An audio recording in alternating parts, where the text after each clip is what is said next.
Hey everyone, how's it going? Welcome to Bounding Live. My name is John Trent. I am joined by Tom from Midnight's Edge, Drew Taylor, the Supreme Heretic, Donald Edmonds, Dollified, and Script Doctor tonight. We have quite a bit lined up, but first, how are you guys doing tonight? Oh man, doing great, doing great. Yeah, doing so we got. can. What's that, Tom? Doing the best I can. Well, that's always a good thing. But yeah, we got a lot lined up. We're going to start off with She-Hulk, Marvel Studios She-Hulk television series writer Dana Schwartz, and her response to her critics after she went on the offensive against South Park creators, and South Park fans. Then we're going to get into some Batman rumors and Batsuit reaction. And then we'll go into some MCU stuff, and then I think we're gonna maybe if we get time, we'll talk about some Witcher stuff, and I'm sure we'll meander around some other subjects too as we see them. But let's get started with Dana Schwartz and her South Park kind of rebuttal, I guess you could call it that. So if you don't know Dana Schwartz, we'll kind of start from the beginning here. And I'll pull it up here on the screen share. Hopefully everything goes well. There we go. So February 14th is when we published this article. But she made the comments on the 13th here, as you can see. Oops, the ads are all loading. That's how we stay in business, folks. But yeah, so on February 13th, right before Valentine's Day, Dana Schwartz decided to go on the offensive against South Park. She would say, in retrospect, it seems impossible to overstate the cultural damage done by South Park, the show that portrayed earnestness as the only sin and taught that mockery is the ultimate inoculation against all criticism. She would go on and kind of try and explain her points. I don't know. Smugness is not the same as intelligence. Provocation isn't the same as bravery. The lesser two evils aren't the same. But she would go down in here and she would get some nasty messages from a few people. I don't know. These ones aren't too bad. But there's one. Yeah, right here is with the bad one. So she gets people are saying some mean stuff to her in some emails that she put here, and then she would go on and kind of she would continue to defend her points here. She would also right here you can see she would kind of go after I always get their names confused. I think it's Matt Parker and Trey Stone. Yep. Trey Parker and Matt Stone. Yeah. Okay. Yeah. Yeah, I got it wrong. I always confuse it. But yeah, she calls them out as being rich white guys. She's specifically going after targeting them based on their skin color, something that they can't really do anything about. And then she also goes after South Park fans, calling them a generation of scared, vulnerable young men. That irony, scared, vulnerable young men. And then I kind of just did a little bit of, if you get down here to the bottom of this article, here, I just did a advanced Twitter search, typed in men, had it as the top results, and these are kind of the top 5 you get. She obviously has an issue with men for some reason. I think this was the worst one here. The bar for men is on the ground after there's a kind of nice video of her fixing a kindergartner's hair in gym class. And she's just the bar for I can think that's kind of puts it there. And then I don't know. He's probably talking about October.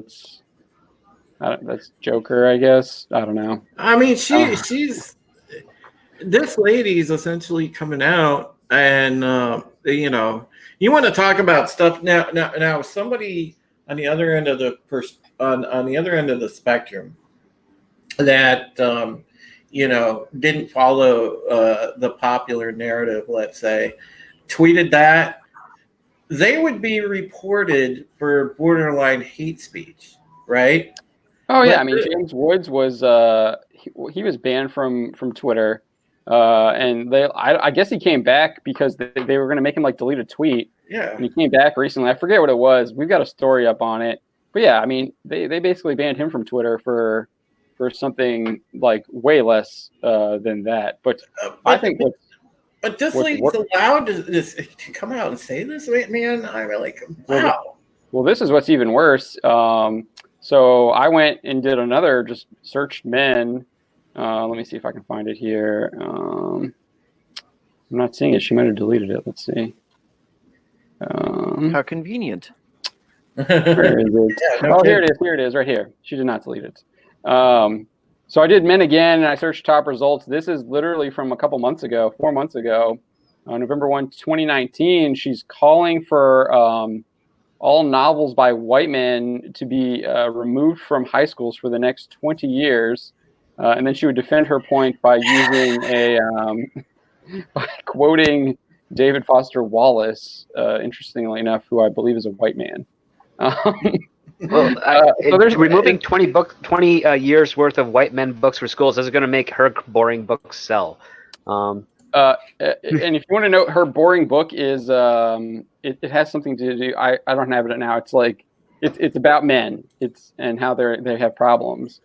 But that's just kind of stuff I found in relation to just kind of like digging into her. And I literally did go to do an advanced Twitter search using her Twitter handle and just type in men, and those are like the top searches.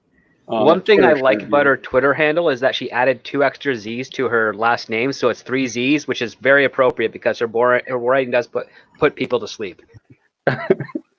Yeah.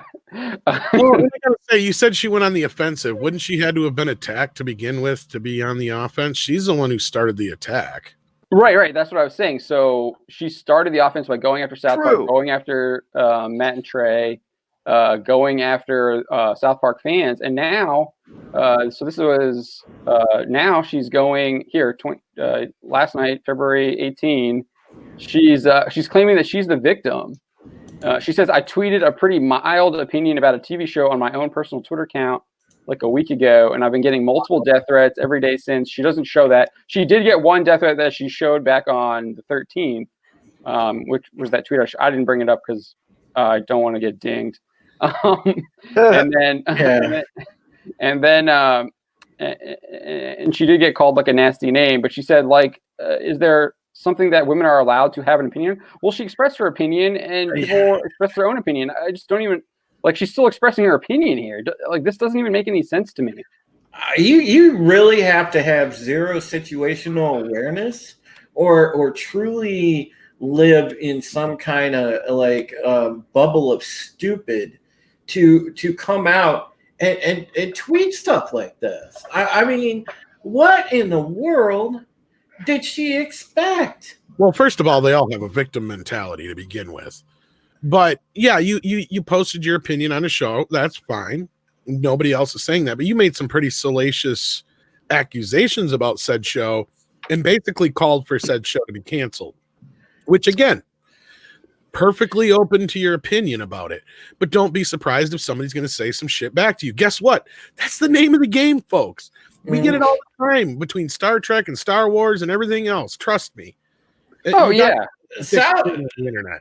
I mean, South Park, everybody knows South Park is one of the last bastions of things that you could turn on and just have an hour of laughter because it makes fun of political correctness. It takes stuff and makes light of it. It's actually, I don't know what comedy is supposed to be.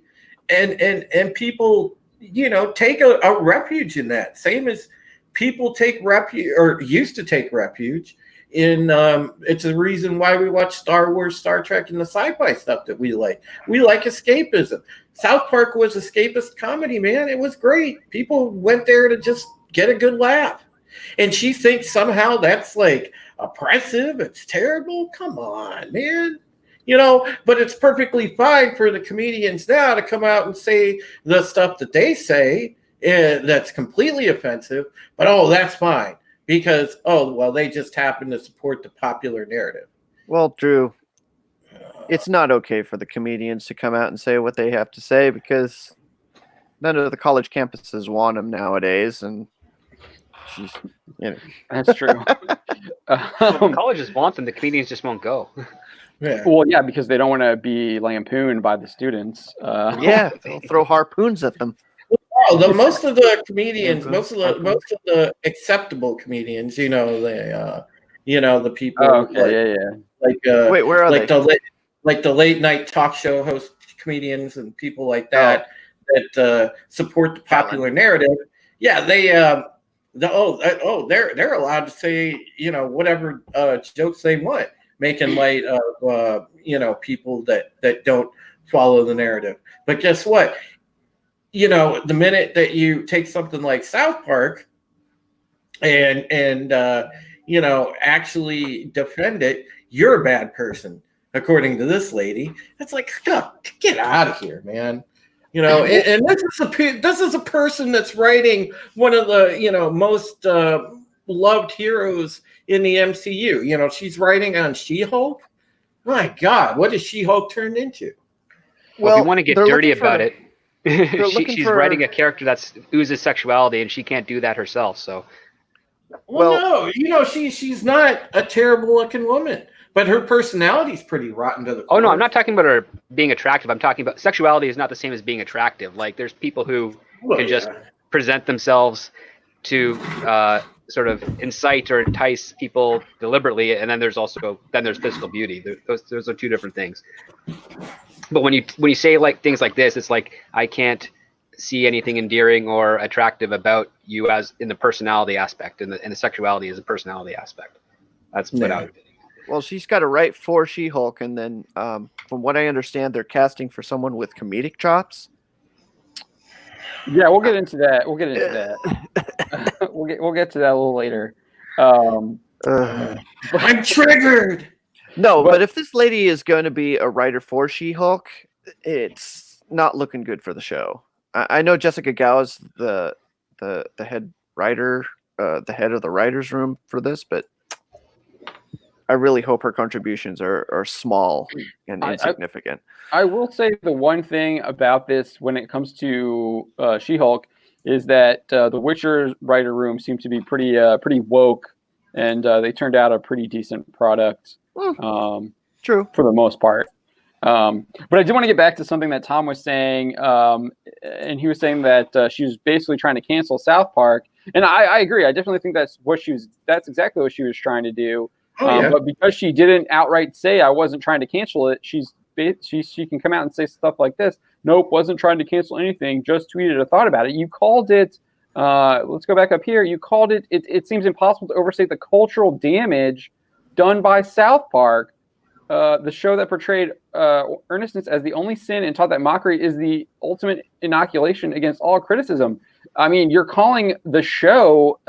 You're saying that the show has caused basically irreparable cultural damage. Like that's code for like this show needs to end. I don't want this show anymore. Yeah, you are saying that you want to cancel it. If now change South Park to someone's child, and how would you react if you said that? Yeah, unless it was like Jeffrey Dahmer or something like that. Yeah, Hitler. Right, but I mean, I know. Done nothing but cultural damage to our children. People would freak the fuck out.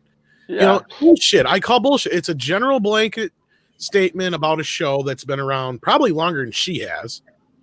Because I don't even know how old she is, but she's probably only in her mid-20s. So South Park's been around now for over 20 years, I think. Yeah. She looks like she could be like mid-20s, like early 30s. I have no idea. Yeah, she looks about 30s. It's still on. It's my favorite show of all time. And the reason why it's my favorite show of all time is nothing is off limits. Everything is game on.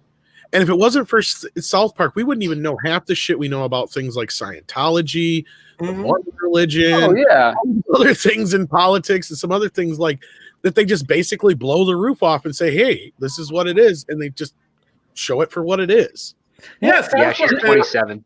South Park has been as big. Tom, you made a good point. It's been as big. I don't think maybe necessarily in scope as big as The Simpsons, but it's had a cultural impact. And the thing is nothing is off limits. South Park, busts. It busts balls on every subject imaginable. And again, it's just flat out comedy. And Trey Parker and Matt Stone, they've always done that, and they've never deviated from that vision.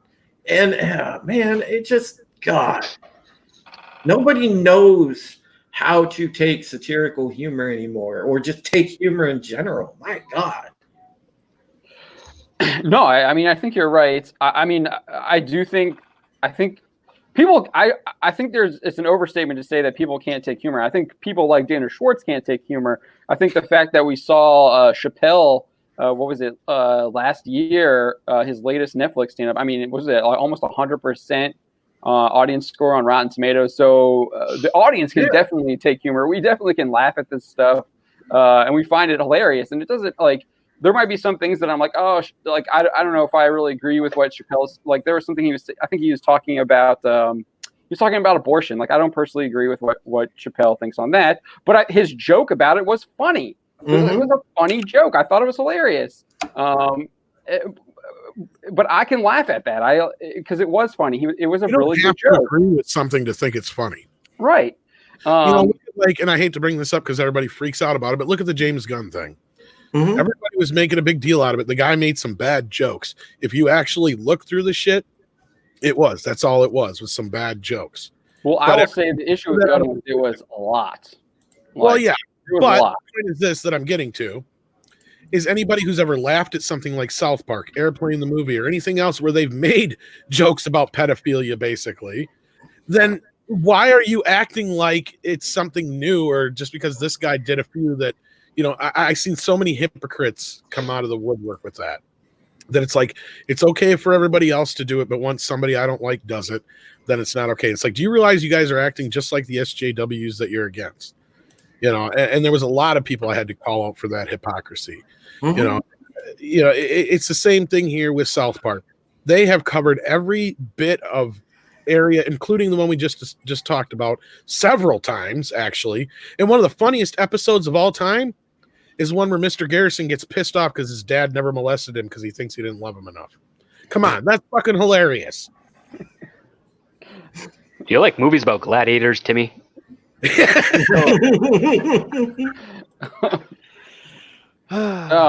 that's my point. I mean, yeah, obviously it's a bad thing, it's a horrible thing, and same thing with like sexual assault and other things that are made light of in some cases. But you know what? You don't have to agree with something to find it funny. There's always something about it. Like, look at Blazing Saddles, for fuck's sake. There's always been dark humor, Tom. Right. There's always been dark humor and stuff that was absolutely just terrible, truly tasteless jokes. But if they are delivered in a hilarious way, they're just funny. It's all about the delivery. And that's where, like, the James Gunn thing, it was his delivery, which was a big problem, in certain other situations. But guys like Matt and Trey, they don't know who this bitch is. They don't care who she is. You might know her name now. But guess what? The only other reason she might be doing this other than to get South Park canceled is to get her fucking name out there. And they're not going to put you on the show, honey. But they will tear down every damn thing you believe in just to get back at you. Because that's what they do. Don't tell me they don't. That's what they are best at. They've got a season worth of content in that tweet thread alone. Oh, yeah. It's more likely that somebody from Marvel PR is going to go up to her doorstep and be like, "Hey, Dana, it's time to reel it in," just like they did with James Gunn. Just you need to dial it back, or else.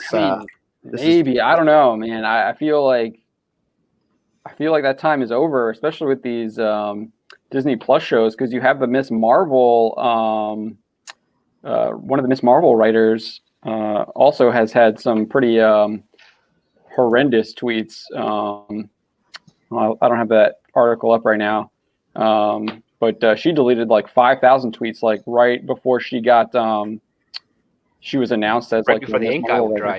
Yeah. But this lady is doing it as she's employed. Well, right.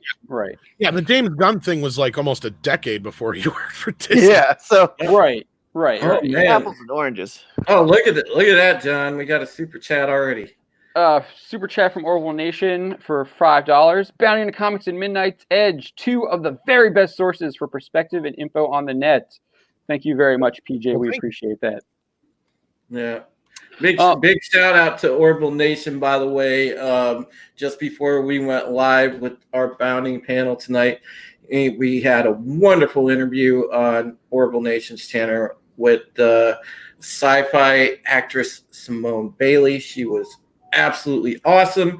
Make sure that you subscribe and check out Orville Nation's channel and follow, because he has some great interviews with actors and actresses, and does some great videos and everything else over there. So make sure that you support his community, guys. Yeah, definitely support Orville Nation. Like, he's got lots of good stuff on there. But getting back to Dana Schwartz here, so one of the things, if we go back to this original article, I didn't put it in here, I just kind of summarized it. But I'm going to go back to this one.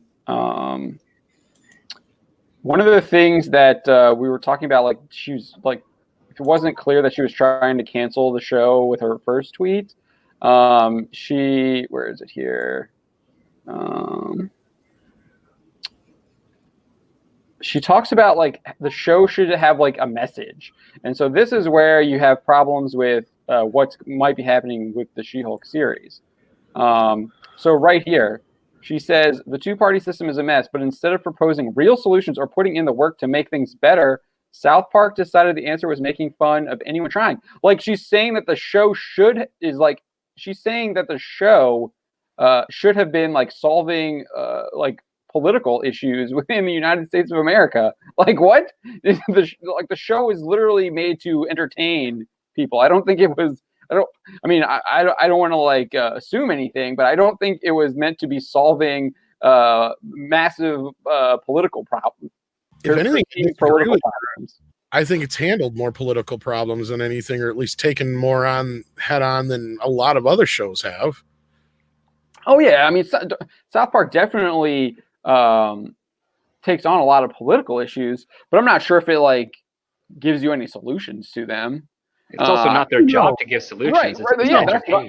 Right, that's what I'm trying to say. They're and that's the best part. She's trying to say that it should be their job. Argument, yeah. And I think that bodes ill for the actual show. If she thinks South Park needs to be solving real world issues, what does she think She-Hulk should be doing? Especially with She-Hulk being a lawyer, and you would think that there's going to be some kind of law room, like her dealing with not political, but, like, legal cases. I can definitely see it trying to push messages through that perspective. Well, here's the strange contradiction, right? So she calls out South Park for being an appalling show, and then she says, well, they should start solving problems then. It's like, seriously? Like, where's your perspective? Where's your understanding? Or stay on your own point. If you don't like it because it's offensive, why are you saying it should be solving the problems it addresses if you hate the show and the people behind it? Has this woman Go ahead, Don. read Spectacular She-Hulk at any time? I doubt it. Yeah, it's like John Byrne's stuff. He was drawing She-Hulk, like, almost completely naked and pushing the boundaries of the Comic Code Authority back in the day. Wasn't she beheaded in, like, her first 2 issues? Yeah, it's just like, do you not know your source material, lady? This was Matt Parker, Trey Stone back in the day as Marvel Comics, trying to push the boundaries of the system that it was trying to impose on the comic books. So, okay, whatever. This is where She-Hulk is going. So she would go on and say that not many cartoon comedies are as explicitly political as South Park, nor have they been as influential in shaping young viewers' ideologies. In that sense, I would argue that South Park actually does offer a solution. So she's basically contradicting herself from her previous tweet, where she says here that that they didn't really offer a solution and they just made fun of everything. Now she's saying that the solution was laughing at everything. They don't laugh at everything. They laugh at things that are, like, absolutely ridiculous. And it's not just political stuff. I remember that 300, the 300 episode they did. That was hilarious too. And then there's also the special edition episode they made fun of. Yeah. The one with And they made fun of the gamers. Yeah. I mean, sometimes the best criticism is making fun of stuff because it just shows how like ridiculous your idea is. And maybe you need to like question what you're doing. I don't know, but I also don't think that's I said earlier, I don't think that that's what they're trying to do. They're trying to entertain, and they found that a lot of the current event stuff is perfect. A perfect place to find material to entertain. Dave Chappelle does the same thing. Yeah, and I mean, they both have said in the past that the reason why they're able to jump on so much topical humor is because of the way the show is made. So they basically have a week where they get the show out.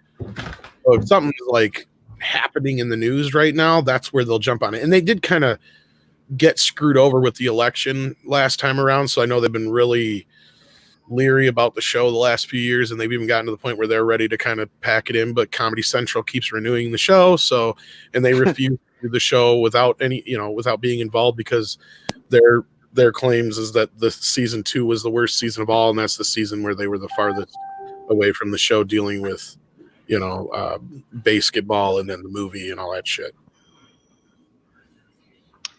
Yeah, there's that, and also they said no matter what joke they come up with for South Park, if they wanted to make fun of something political, it probably would end up with happening in real life anyway. So they just decided to skip it and go into a different direction. So they took, I think, 8 months off.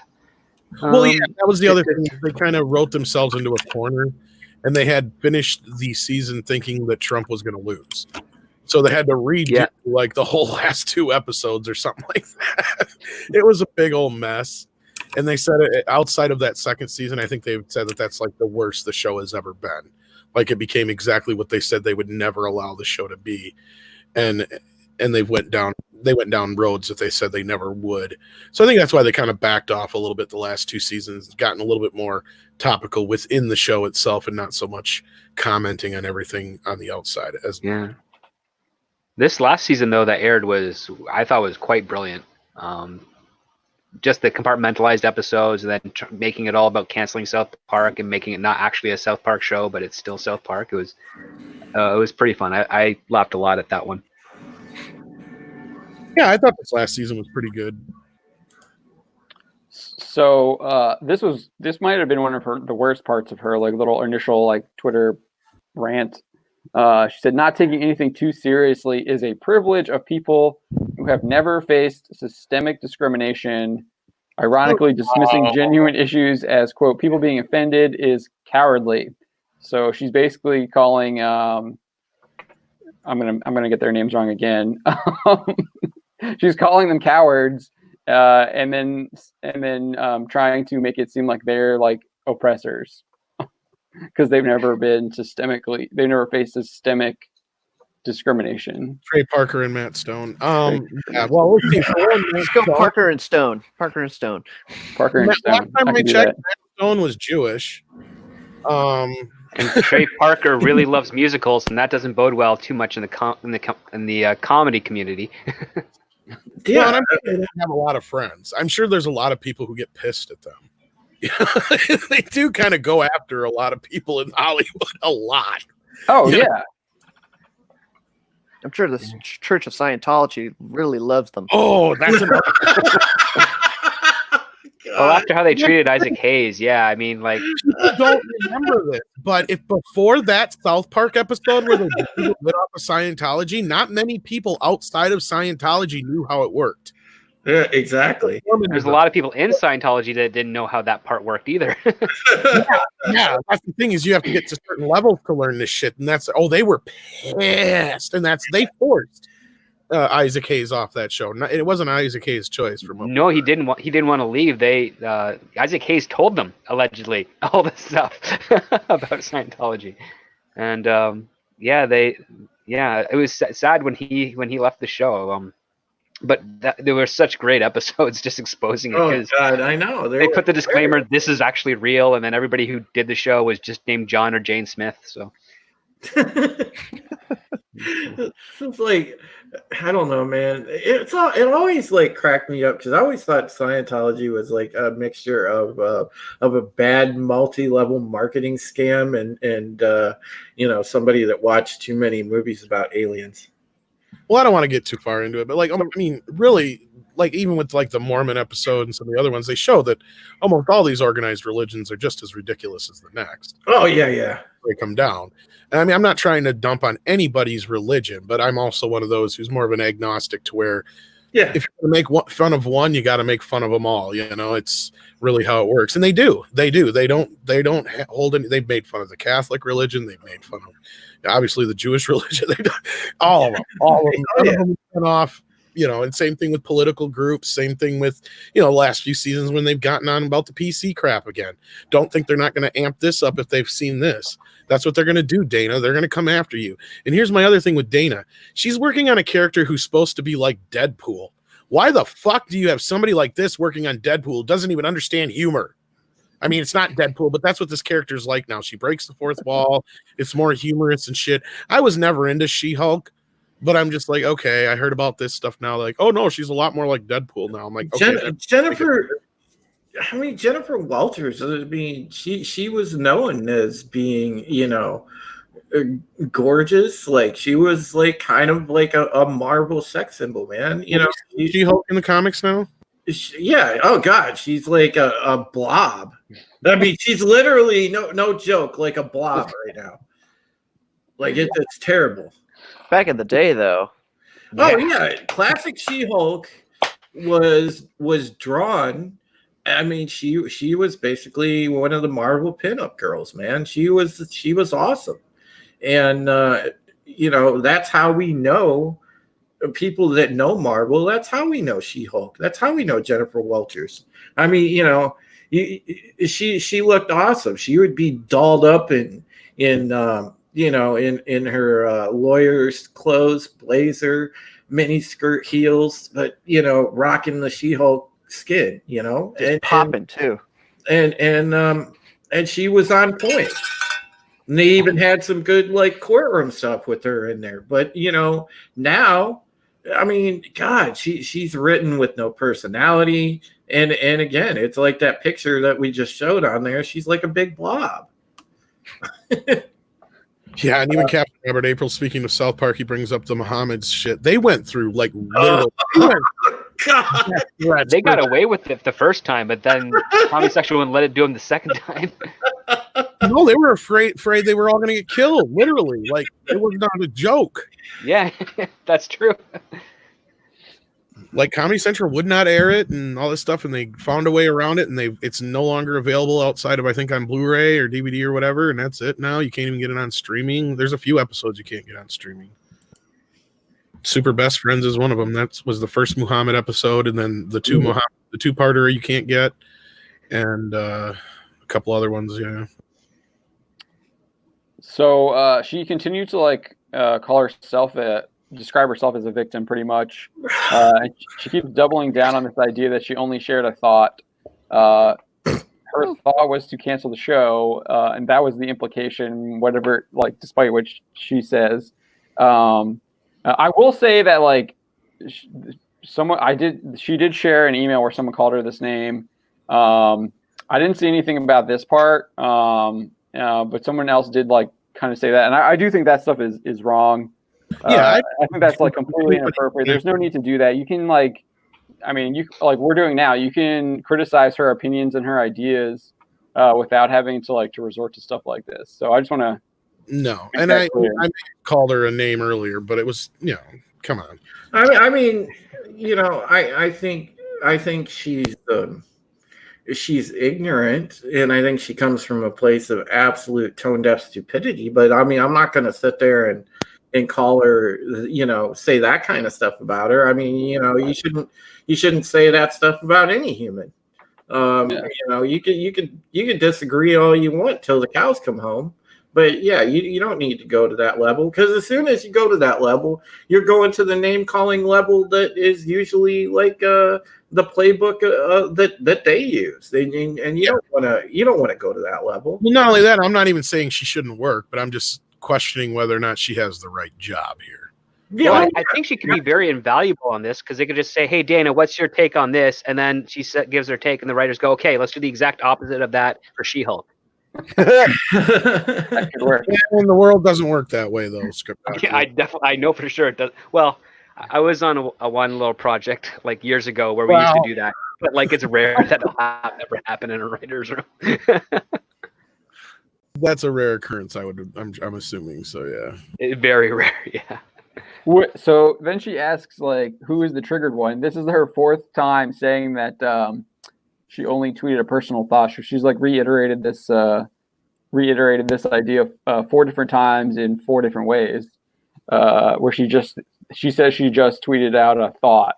I just want to remind you, in that last article, there was about like, I don't know, there's like 20 tweets maybe that was her thought, her one thought.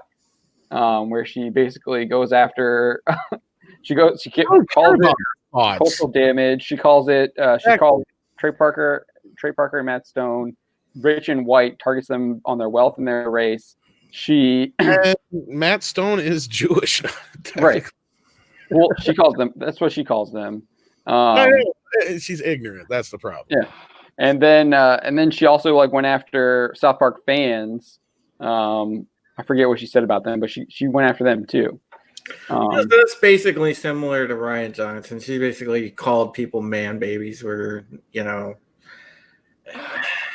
it's like That's cool. Sometimes I am, but like I don't have any problem. Like obviously here, like what I think what's interesting here is she's saying like her like opinion isn't even like a particularly novel idea, but except that her opinion, she wasn't like just saying that she was trying to cancel the show. That's what she was doing. She wasn't like criticizing the show or trying to say like I don't like she criticized the show, but she also like implied that it should also be canceled by saying that it what did she say, the cultural harm or whatever? Yeah, that's one of their favorite damage. That's one of their favorite things to do, John, and you notice that too, Tom, where she like links, she finds some old article to support her point, and it's like, oh come on, man, seriously, like it doesn't support your point. You still have a bad take. And South Park was even diverse and stuff like that before it was cool. Like I can tell you who Token is and all about his character. I can tell you who Timmy and Jimmy and all these characters are in the show, and what's the Canadian name? What's the Canadian kid's name? The Canadian kid. Well, you talking about Ike? Are you talking about Kyle's little brother? Yeah. That I know. Yeah, Ike, and then there's there's the evil Down syndrome kid and his partner. Oh, Benji. yeah. Canadians have the weird heads, right? Yeah. They're the ones that are chopped in half, which is actually true. Yeah, about I'm not your buddy, pal. I'm not your pal, buddy. I'm not your buddy, friend. But I think is that there most a Scott up there who's a dick? I gotta know. We're all jerks up here, man. Like for me, the most enlightening thing about this is that this whole controversy like exposed this right here. I think this is worse than her hot take on South Park. Yeah, I mean, like her like this is racist. I mean, how in the world do you tweet that? And how do you like how can you actually like sit there and tweet that? Like as a white person. No, I'm just saying, as a white person, how can you tweet that and expect it to be serious? I forgot a couple on there too on South Park, and I'm not talking about the teacher either. I'm talking about kids. They got 2 kids that are together on the show as well. Oh Craig and, who's the other one? I can't remember. Craig and the other kid. When did they add them in? Tweak, right? Tweak. Is it Tweak? Yeah, it is Tweak. Yeah, You're the coffee, the jitters guy. Yeah. Yeah, I couldn't remember if it was Tweak or Scott Malkinson. Oh, hey, what's up, Tweak? And they're only together because girls were drawing them anime style as partners. Them, yeah. But then they actually got together or whatever. Yeah, and they just broke up, I think, this last season. Oh, then of course there's Big Gay Al way in the beginning, of course, but he was a bit more of a Oh yeah. same thing with Mr. Slave. They're a little, and Mr. Garrison. They're all kind of. I will say that yes, there was some points where there was some stereotypical shit on the show, but that'll happen when a show's around for 2 decades. You know, it had a lot to go through. I also don't. There's a reason why there's stereotypes too. Well, right. Well, not only that, I think South Park was on the forefront of that. In the the 90s is when the PC culture really came to a head. Like that's where we keep saying we've dealt with this shit before. We've been here before. We've dealt with it. We know we're not supposed to sexually harass women at work. You know, it's like, or anywhere for that matter, I should say. Yeah. But I mean, like I said before, the only places these things are still even a problem are in the corporate world, Washington, and Hollywood. So that's why these places seem to think we're behind the times. It's like, no, we've been way ahead of you guys. I've had women bosses. I've worked alongside people that weren't white.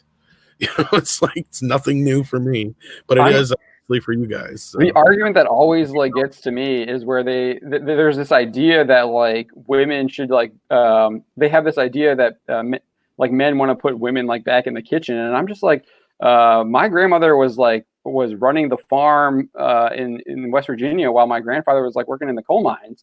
Like, what do you think she was doing? She was the one running that household. She was the one running the farm. Like, she was doing all the work there. My grandma did work any sense. And then my other grandma had her own business. She had a bar for years. So there you go. I mean, and this was in the 70s and 80s, for fuck's sake. Oh, I mean, yeah, my grandparents were born around the Depression. So, I mean, they were married and running their farm in the 50s and 60s. Everyone has this idea of Mad Men in New York City, and it's no, it's not how it was there in New York City. That was it. Well, yeah. I think the part they're embarrassed about is that women actually strive to be that. Like the goal for most women for the longest time was to buckle down a rich husband to where you didn't have to work. It's not our fault that that's the way things were. And then things changed in the 70s and 80s. Women had to go out and work more and they were more independent. Women's lib happened. Things changed. The sexual revolution already happened, Hollywood.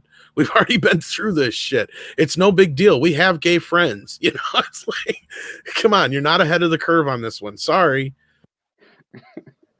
I mean, you're exactly right, but again, I do want to reiterate this. I think this is the bigger problem with Dana Schwartz for me, is just finding this stuff from November. This was 4 months ago. She says we need to kill the Western canon, and then she says the literary canon as it exists is racist and patriarchal, and it keeps reinforcing itself. That right there is that she is going to change She-Hulk. It is not going to be based off anything in the comics. We're going to get what we got from, who was that? There was some other writer that said they want nothing to do with comic book canon. I think it was Where's the Prey writer? I can't remember. One of those writers said that, and she's saying the same thing here. This is what she's saying. Literary canon as it exists is racist and patriarchal, and it keeps reinforcing itself. What? So what are we speculating here? That She-Hulk is gonna be in an abusive relationship, then she's gonna get the blood transfusion, turn into She-Hulk, and beat up her abusive boyfriend, and be like, "Yeah, I'm on my own, girl." I would not doubt that. That's why not do you I have statements with characters that are obvious ripoffs of men characters? Look at Batwoman, for instance. That was the biggest problem everybody had with Batwoman, was that she couldn't stand on her own and that she was taking everything from Bruce Wayne. Mm-hmm. Yep. Mm-hmm. And that's only in the show. In the comics, it was completely different. Oh yeah. Even in the recent Detective comics, back when James Tynion IV was writing them recently, Batman goes out to recruit Batwoman to join the Bat family to kind of be his second in command. She earned her place. She earned her place. He wanted her to join him. To help train up these younger people, to train up Cassandra Cain, to train up this new up and coming Bat family that he created. I think Red Robin was in it, Tim Drake, and then there's a couple others, Cassandra Cain, even Clayface was in it, which was kind of interesting. But yeah, the character was much more well written in those Detective Comics series. then I haven't watched the Batwoman series. I just know what you guys Oh say for the gosh, trailer. don't, But man. I think the trailer gives me all I needed to know about it and the declining ratings. Oh. That getting a second season is an insult to writing and television. Well, I wasn't really surprised. I mean, CW doesn't cancel stuff until it like dips below like 500,000 weekly. It's usually 400,000 is around when they're cancel it. I think that's kind of where the 100 is. I think 100 might be a little higher, but they're already talking about doing a 100 prequel series. So they even when main shows reach their lifeline, they're spinning them off. Unless it's a good show, and then they cancel it immediately. Well, Swamp Thing? Swamp Thing, anybody? Well, that's not CW. That's DC talking about Universe. DC. Whatever. But yeah, that's that's an injustice. That show should never have been canceled.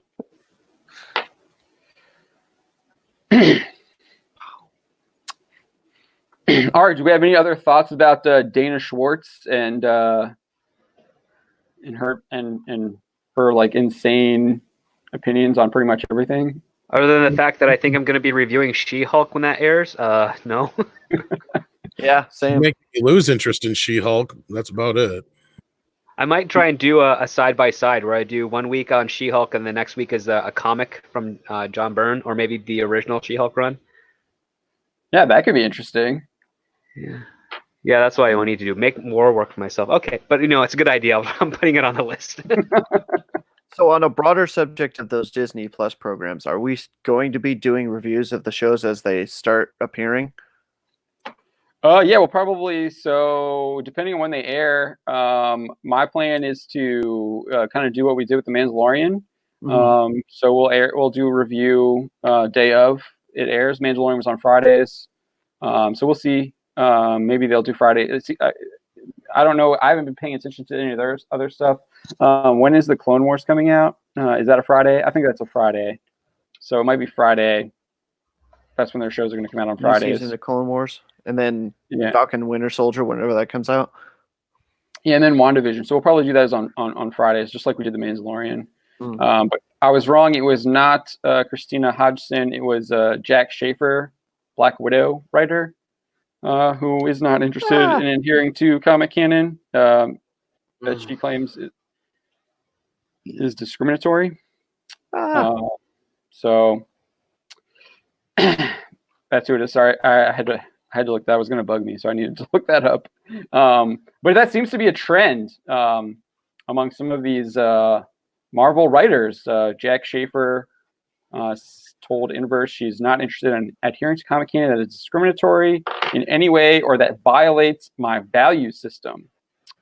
When people react with hate, it saddens me. I think it's a shame, but that's not where I want to put my energy. I'm not interested in the loud, sour grapes voices. So, yeah, we'll see what happens with the Black Widow film. But I do. Let's get into this Ms. Marvel writer too. So I do want to bring her up because I think that is relevant as well. I think there's a pattern here with Marvel Studios writers. How they don't think before they speak or tweet, to be really. I think they all are. They all think that they're oppressed. So, you're kidding? The rate that these ladies are getting jobs, I'm starting to feel oppressed. Yeah, I can't get a call back from these guys. What the heck? So this Bisha K. Ali, this was she was announced at D23 as the Ms. Marvel writer. She deleted 5,268 tweets less than a month prior to the announcement. A lot of those tweets we didn't really know what they were about, but some of them defended the recent trend of political salt known as milkshaking. So she's British. So from what I understand is people were filling milkshakes with like cement and like Cement? other dangerous chemical like things and throwing them at people that they didn't like. But I did find, so I think I thought I found it, maybe not. Oh yeah. So I actually found some of her. I found her old Facebook account that she had not nuked, but after this article was published, they nuked it. So she had advocated for the divided states of hysteria writer and artist Howard Chaykin to change a cover to an issue of the series which depicted a young Pakistani man being lynched. If you remember that, there was a whole like hubbub about that, about Chaykin's cover and people wanting it to be canceled, basically. She accused critics of Star Trek Discovery of being angry, racist misogynists who are upset that Star Trek Discovery has too many women of color in it. And just so That's not why we don't like Star Trek Discovery. so I just want to like, you can see. Give me a bunch of women that meet every color of the rainbow. I don't care. Just write it like a Star Trek show. This is her. She's using an alias, but this is her. This is her Facebook account. It no longer exists. It's been nuked, unless she brought it back up. But then she said here this is feminazi Hollywood ruining Star Trek. Literally a show set in a future where humanity has come together to explore new worlds. You know, you're the reason we don't have actual Star Trek, right? Well, not very prophetic either, given what I've seen of Picard, where there's now poverty and people haven't come together anymore. Wait, I'm confused. Dystopian future Picard, you mean? A group of Romulans read Dune and decided to adopt the Bene Gesserit as their own thing. She called for internet conscription for men. So you have to enlist, buddy up with one troll each, and teach them to keep their vile threats to themselves. So again, another Marvel Studios writer who has a problem with men. And then this one, she says here, what's covering it? Let me just go back here. She said, here there it is. She says, where is it here? Right here. So I believe in the awesome power of women. When we collaborate, we create a foundation of excellence. I believe women can stop all of the horrible shit in the world together. I believe women can burn shit to the ground and rebuild it into the anti-capitalist utopia of science and art and compassion I think we're all striving for. So again, burning shit to the ground is basically same thing that we just saw from Dana Schwartz, where she wants to get rid of canon. Have you ever seen two women fighting over the same guy before? Because, yeah. Basically. It's a pattern, though, man. It's a pattern here. It's fighting over who can hate men more. Yeah. I'll tell you right now, yeah, women would probably make the world a much more peaceful place all around. But once two of those women actually like the same guy, shit's off the table, nukes are flying, we're fucked. I mean, yeah. Did you watch Jersey Shore? I mean, I feel like the women in Jersey Shore were the ones getting in fights way more often than the men were. Exactly my point. Yeah. Men get into a squabble, it's a squabble. It's done, it's over with. And they don't even understand it, because I've had so many girlfriends who are like, weren't you just fighting with so-and-so? Why aren't you guys friends? Why aren't you guys hating each other? It's like, because we got in a fight, we're over it. It's like, yeah, but I would hate him. I'm like, so? We're done. You know, it's the same thing when guys get into fist fights. It's like women don't understand that shit. How can you guys be friends after you had a physical altercations? Because I kicked his ass and he knows I'm superior now. That's it, right? And you respect him a little because he tried. It's more like And you respect the little guy because he tried. Yeah, exactly. Not that Women don't understand this. They don't. And there's many that will admit this, that they will stab one another in the back for a man or something stupid in a heartbeat, compared to what I've known most friends as far as guys would. So it's like you can argue that, yeah, the world would be a little bit more peaceful with women running the world, but I don't know about that. That's a tough, tall order. We've got Helen of Troy as a great example of like when men start acting like women to go fight out after a single person. I mean, the desire can be the same across the board, and so it's for one side to say that they're going to be more superior than another is just foolhardily.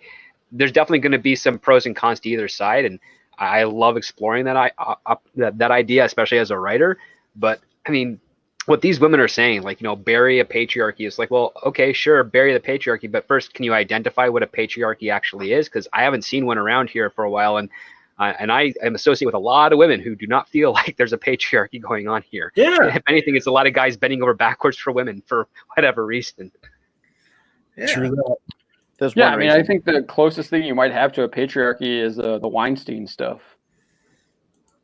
And that shit's dwindling and dying fast. Oh, yeah.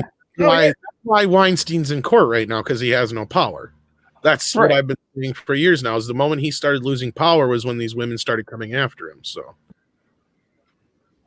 All right, we're going to drastically change topics here.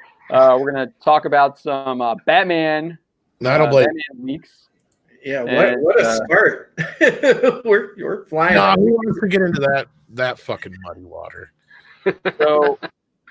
So we got some Batman leaks. I guess before we get into the leaks here,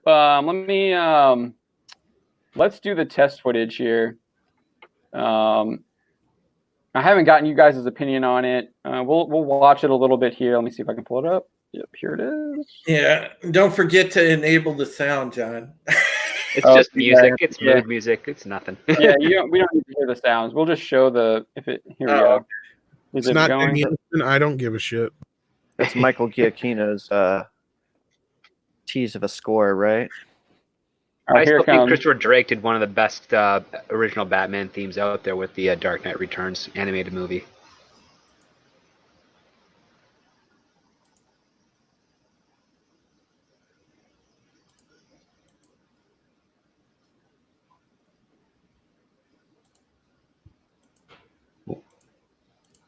It's a Batman.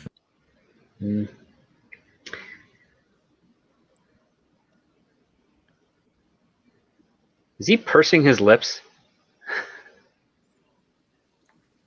I'm sorry. He was doing something with his tongue. It's just missing the sparkles. So Drew, lead us off there with that. No, honestly, I actually, now that you played this clip, yeah, I did see this. I think Ryan Kendall was talking about this yesterday, I think, on his stream, and I don't mind the footage, to be honest. I know I joked about the sparkles and all, but the suit looks all right to me. I hate the crappy red lighting behind it because I'd like to see it clearer, but You got that. Right Yeah, here. we got it somewhere. but the thing is There it is. yeah, the suit looks okay to me. I mean, it doesn't look as bad. I know some people were making a big deal about the suit looking crappy. I thought it looked all right. I mean, I don't think it looks too bad. My Sure. Oh, go ahead. Drew. no, I was gonna say my thing is he looks okay as Batman, but the real test, and we all know this, is how he's gonna do as Bruce Wayne. That's gonna be the thing that really tells us if Pattinson's gonna make the cut or if he's not. How's he gonna do as Bruce Wayne?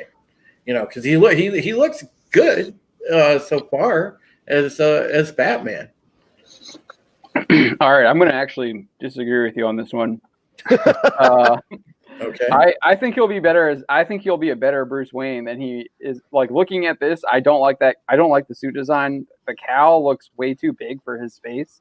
Yeah, I can see it. It looks like he has like a chin strap. It looks. I know a lot of people were saying this. It looks more like Night Owl from Watchmen than it does Batman, and I definitely see that. I know people were saying that the logo, the bat symbol on his chest, they think that might be the gun that his parents were killed with. I don't know. I can see that. I wasn't really digging the bat symbol either. I don't know. I guess I would just rather have like a more, like, it's kind of too thin. It looks like it's something that can like pop out and be used as a weapon, which I guess, but how practical is that really? Well, see, but we don't know. We don't know what that is, though, John. I mean, for all we know, it could be a thing that it could be a batarang. It could be like a small gun that is a grappling gun. We don't know. I mean, whatever it is, it's a weird location for it. Well, yeah, it is. I don't like it. I just don't like it. Yeah, It's weird. It's not Batman. Yeah. I mean, I didn't mind Affleck's chunky bat, but I don't like how this is all like industrial looking with the metal looking chest plate and shit like that. And one thing everybody was noting is that they were hiding the ears. Well, Captain Robert April, he comments in the chat, this would be a fine Batsuit in '95. See, and I think for this kind of Batsuit, only reason I like it is it has a sort of like sort of retro, weathered look to it, and I kind of dig that. But hey, look, it's different strokes for different folks with aesthetics. So there's going to be differing opinions on the Batsuit. Yeah, I mean, my biggest gripe is probably the bat symbol. I don't like. Yeah. Outside of that, they didn't show us the ears. Now I'm sharing a picture here. I wonder if this is what the ears are going to look like, because the way it looks, how it bevels out at the end. I wonder if they're going to go with that kind of style. Oh, yeah, that's what I was saying last time. Yeah. That I might not have an issue with, because that's the only kind of bat ear style we haven't seen in movies yet. Oh, right here. Hold on, I gotta pull it off the shelf. Oh, it doesn't have it on here. That's interesting, Tom. But I don't know if those are going to work in a movie. Yeah, I don't know. Well, the way if you look at the way the back of his head is, there's a big bulge out the side. So obviously, kind of tuck in there like Dark Knight Batman. But yeah, you got there. I can't see that, John. Yeah. Oh, hold on, I'm gonna make myself go. Oh, big. is that the That's after the Nightfall series, right? So this Kelly Jones is right here. Oh, He yeah. always has the big ears. Yeah. It's a tuning fork. Wow. Yeah, I remember that age. How about Kelly Jones's huge bad ears? I'd be down with that. Those wouldn't be bad, but it doesn't look like Bat Rabbit. See, that's the thing, though, is the way that they show us in this test footage is it isn't flat like the Keaton Batman, and it isn't rounded like the Bale Batman. There's a big chunk there, and then they cut off where the ears are, so we don't know if they're little stubby ears. We don't know if they're sticking off like that or what. Yeah, it's kind of weird. And I'm also against Batman wearing ears armor. here. Oh, sorry, what was that, Tom? I said I know I'm making a big deal about ears here. Sorry. I think ears are a big deal when it comes to Batman. People like their small ears. People like their long ears. Didn't you have kind of that big ear thing going on in Justice League, the animated show? Yeah, in the animated show, his ears were longer in his design. It worked for that one. I mean, one of the things that annoys me to hell is the fact that they keep giving Batman armor, and Batman trained so long he doesn't need armor. That's what makes him more terrifying. Is that he's a guy that doesn't need like metal armor. He'll take like a Kevlar spandex suit or what have you. I like the idea that Batman can change into his costume at a moment's notice, but when you give him armor like this, he's like, well, he's got to bring like a suitcase with him, and he's got to like change for 2 hours to get into this thing, and then he can fight crime. Like Batman can't stop Batman can't stop a robbery in an armor like that if it happens in a pinch. I mean, if you're watching the movie and you can tell like Michael Keaton can't move for shit in that movie, and you're asking yourself how the hell can he see? Yeah, you know damn well that can't even turn his head. I totally get where, and that's the other thing. Unless this movie like takes place in the 80s, I don't see the point in the chunky armor either, because like you said, he should have some kind of like Kevlar or something like that. There's lots of shit out there now. There's even like bulletproof suits and shit now. Like the cloth, they got like cloth that like is bullet repellent. It's not necessarily bulletproof. They have cloth that won't break easily, so if it's against a strong and sturdy surface, it's not going to do anything. Like you'll break a bone or you'll break some skin or be heavily bruised if you're shot by a bullet, but nothing's going to happen to you. It's not going to penetrate or go through you. And also that one-time use suit too. They're also one-time suits as well. You get hit once with that, you can't wear it again, because you get hit again, it's that bullet's going through you after that. It's lost its integrity. But yeah, like I think Batman should. I give him the tights and just call it something expensive and durable, so that we can see, number one, the shape of the actual actor's physique, which is supposed to be intimidating, and number two, see the actor being able to move through this full range, so that we can have some good set pieces with some action, and also it also increases the stakes a little bit more, because that if he screws up or he makes a mistake or if he's outnumbered, there's actually going to be a threat against him, and then we're going to be a bit more get more of an adrenaline surge when we're watching this, because we're like, oh man, he's not wearing armor. How's he going to get out of this? As opposed to, okay, he's wearing armor, he'll be fine. Rubber, it's going to absorb the bullets or what have you, and who cares? Which is what we've had for the last 7 or 8 Batmans. Yeah, So the only time essentially- you're wearing armor is like in BVS. So essentially, Yeah, like at Daredevil the end season part, that was 1. pretty cool. Yeah. When he's fighting Superman, yeah. Yep. When he's actual like a Iron Man suit, basically. Because it was awesome in that warehouse scene where he saves Martha. He gets Oh, stabbed in yeah. the shoulder. Like, he gets Yeah. stabbed. And I'm like, that's cool. I mean, it's not great for him as a character, of course, but like, yeah, we finally get Batman injured in a fight where he's outnumbered and still kicking ass. Yeah, Yeah, I it shows think vulnerable. Stephen Ernest has a good point. I like the early era of Batman where he could actually get shot. He had to use his skills in order to avoid injury, and it pushes him. That also pushes him to perfect his body even more, so he can avoid injury. Now, I think His the Bale entire Batman strategy is surgical and stealth, right? So he's not jumping into the middle of a crowd. He's like taking them out one by one because he knows of his limitations. Yeah, I thought the Bale Batman did a good job of that. I remember he had to like modify his suit, I think, in like the Dark Knight in order to protect it from dog attacks. Yeah, he was wearing a mesh suit with armor plates on it. That was like really flexible, and could. The only thing it didn't stop is knives, because Joker was stabbing him a couple of times. Yeah. I think I want to point this out again. Steven saying, can use the dark move fast, element of surprise. I think my favorite Batman scene in the Bale series was, and Daredevil pretty much ripped it off, is that dock scene where he's going after Flash, and he's doing the drug bust. I love that scene. Oh yeah, where he like snatches them into Batman. the dark and then pulls them all Yeah. one by one. Yeah. Yeah, and then the Arkham games pretty much took that and made it like a key component of how Batman takes down the thugs. Yeah, Nolan was kind of brilliant, incorporating a little bit of the horror aspect from the criminal perspective to create the legend of Batman so early on. It's something I wish he stayed with through the rest of the series. Well, especially in Batman Begins, when he used the Scarecrow toxin in his favor to scare the living crap out of the citizens, so they would stay indoors, so they wouldn't be going to get whacked by all the Arkham psychos who got released. Oh, that was more of an accident, but yeah. I thought he did that on purpose. I thought that was... No, they turned on the microwave emitter, and then that evaporated the water. Well, right, but Batman knew they had done that, and so that's why he like flew over to scare the crap out of everyone in that area. No, he was just going after Ra's al Ghul, and then eventually got onto the train. What ended up happening as a result is that they got to see him, which then exacerbated his presence and his legend. But that was a happy accident, because they'd already turned it on by that point, and he was going there to stop them.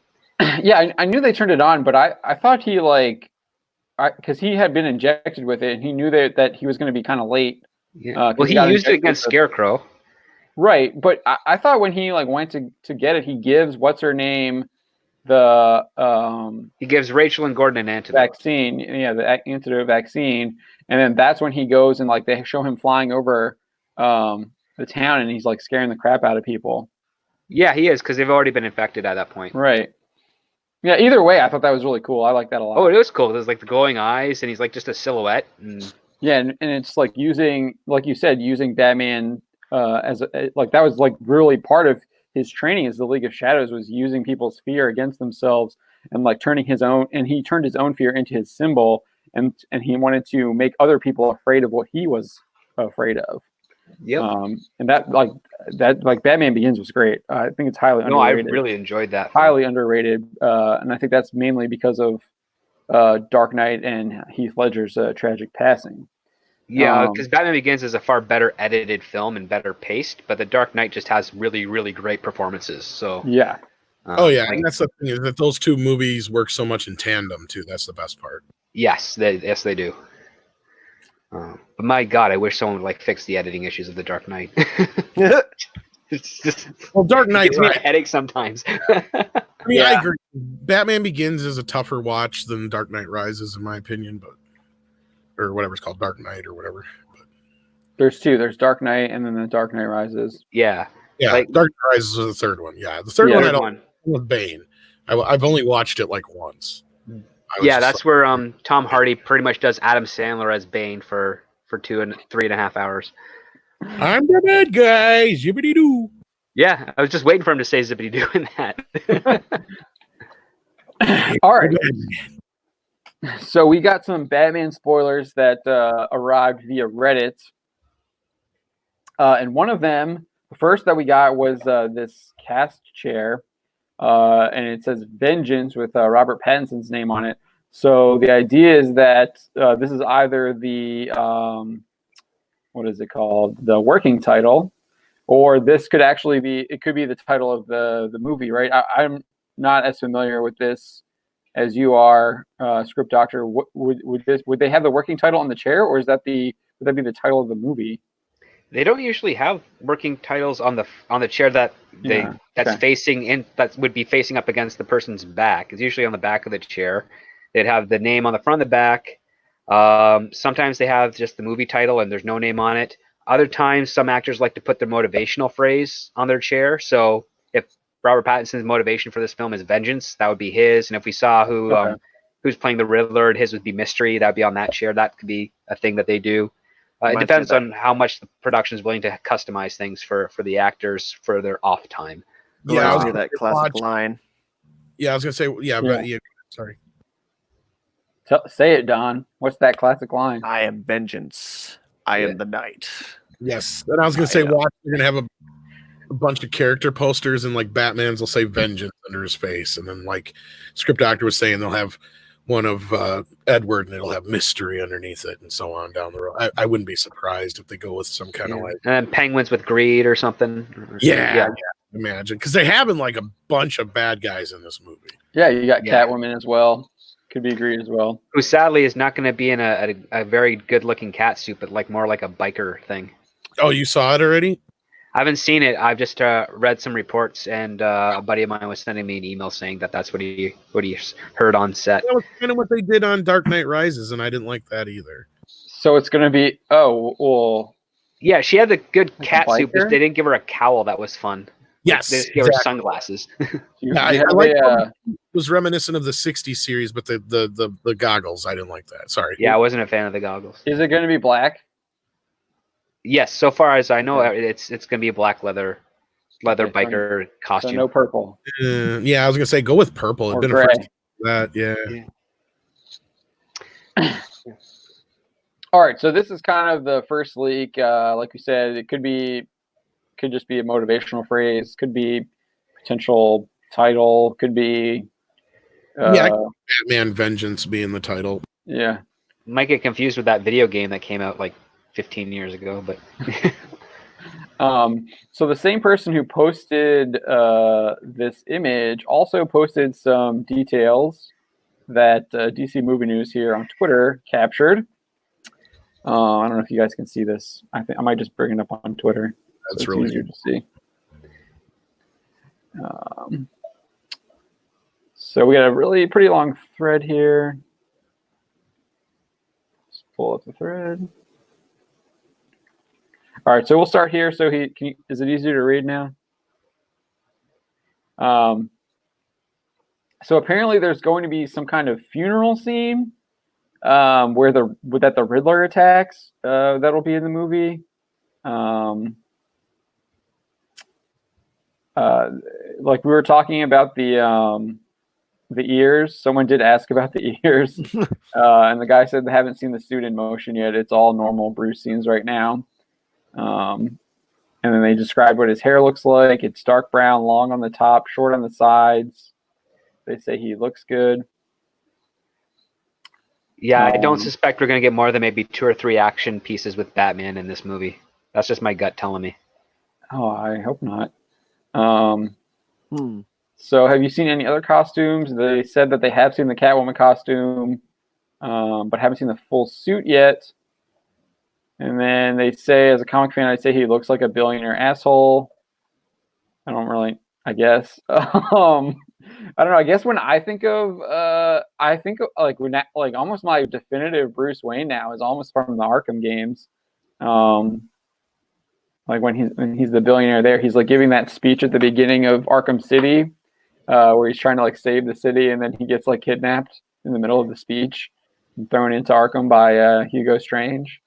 Oh yeah. That's usually. I still like Adam West's interpretation of Bruce Wayne. It's just funny.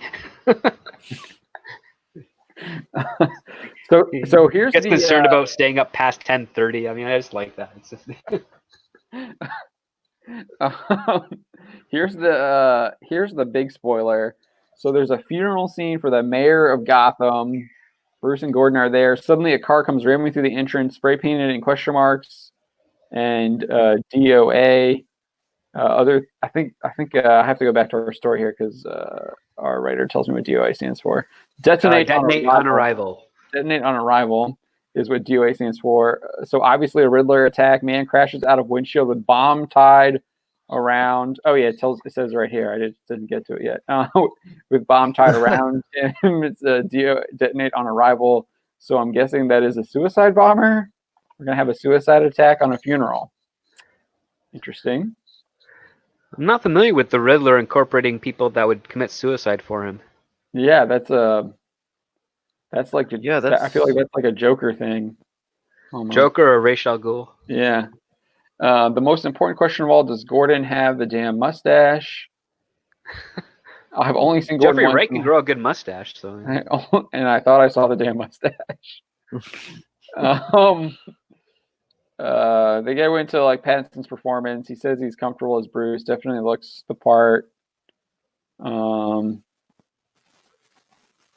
It's just again another more about Bruce as Playboy Bruce Wayne, businessman Bruce Wayne. Gordon looks like Gordon. Oh, here we go. We got a description of what Gordon looks like: trench coat, tie, badge. That's very familiar. And he then talks about the funeral scene again, but he could ruin the scene, which he already did. Okay, so here we go. The cat, like here we asked this again. They're saying it's black too, and like you said, Script Doctor, more biker leather. I don't know. I'm having issues imagining Catwoman biker leather. Is it? Like the one with Halle Berry? That was thicker leather. Yeah, that's kind of what came to my mind when you said that. I was thinking more like a biker chick style, like not like what you see in Olivia Newton-John as in Grease, but like, like a biker leather jacket that's zipped up with a high collar, and then maybe like your tight pants or what have you, and the knee-high boots. Meh. Okay. Yeah, like something kind of off the rack. That's what I'm guessing. So nothing we've really seen Catwoman wear. Yeah. If anything, they'll give her I hope they give her a good mask or something that sets her apart. There was a comic, I guess last year, where Batman and Catwoman go to Kondak, and she's kind of, they ride a motorcycle. I think they ride they're riding through the desert, and she's got a unique outfit on. I can't find an image of it right now, but that's kind of when I see like that could potentially be like biker where they're getting some inspiration from, but I'm not seeing anything there right now. But here I'll go back to, let me go put this back up. But yeah, they say that she has a proper jacket. I hope that's not like the main suit though. Oh, me too. I hope that's just like. Because it'd be kind of a waste if she's covered up that thickly and she's been working out so hard to try and get that body. They got to avoid the male gaze, Bill. Wasn't she the one that was like, hey, I took a lot of inspiration from like Michelle Pfeiffer's performance of the Catwoman? Well, that's just actors saying actors. Well, yeah. She did say that. I don't know why, but some actors feel like they have to seek go. out the person that played the role before them for like a blessing or something. I'm like, that's just stupid. I'd like to see that Catwoman. Yeah. That's what they're saying here. Catwoman, the image, and this is the image that they linked, was this one. that Okay. one. I would not call that biker leather at all. That's Yeah, okay. that looks like a typical Catwoman outfit. I'd be down with that. Yeah, Me too. There's a no cat jacket suit. here, though. There's no jacket on here, though. it's So I not a don't, jacket. there's no jacket, so I don't.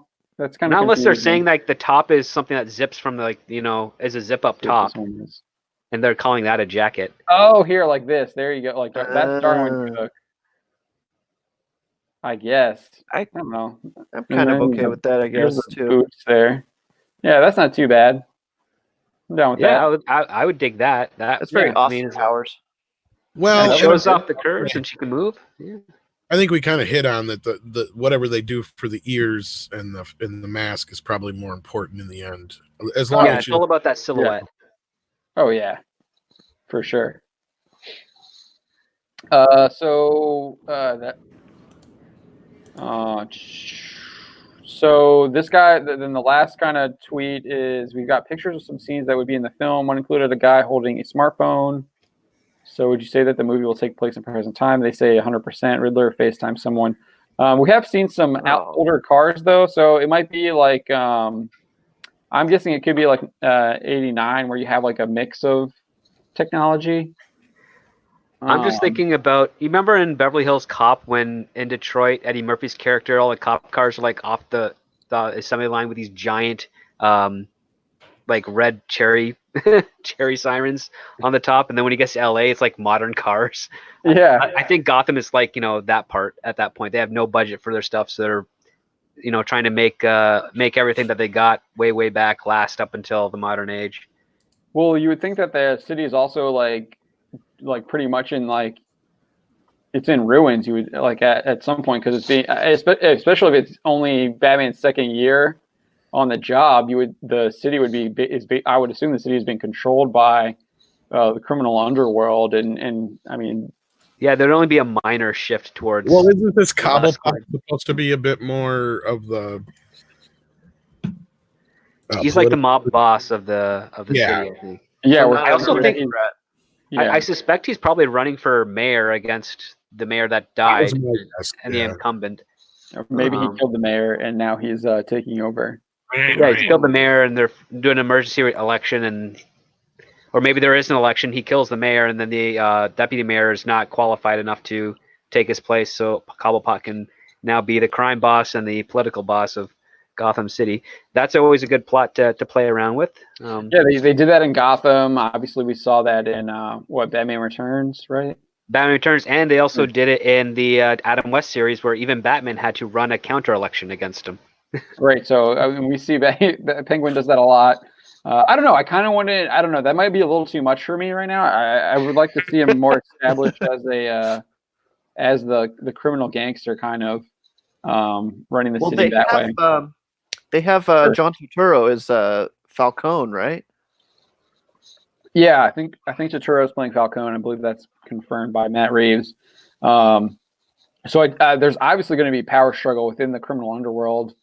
There was wasn't there like there was a comic series where it was like, I forget. I mean, I assume they do this a lot, but you have like multiple. There was like a gang war, and it was like 6 or 7 like gangs like fighting against each other.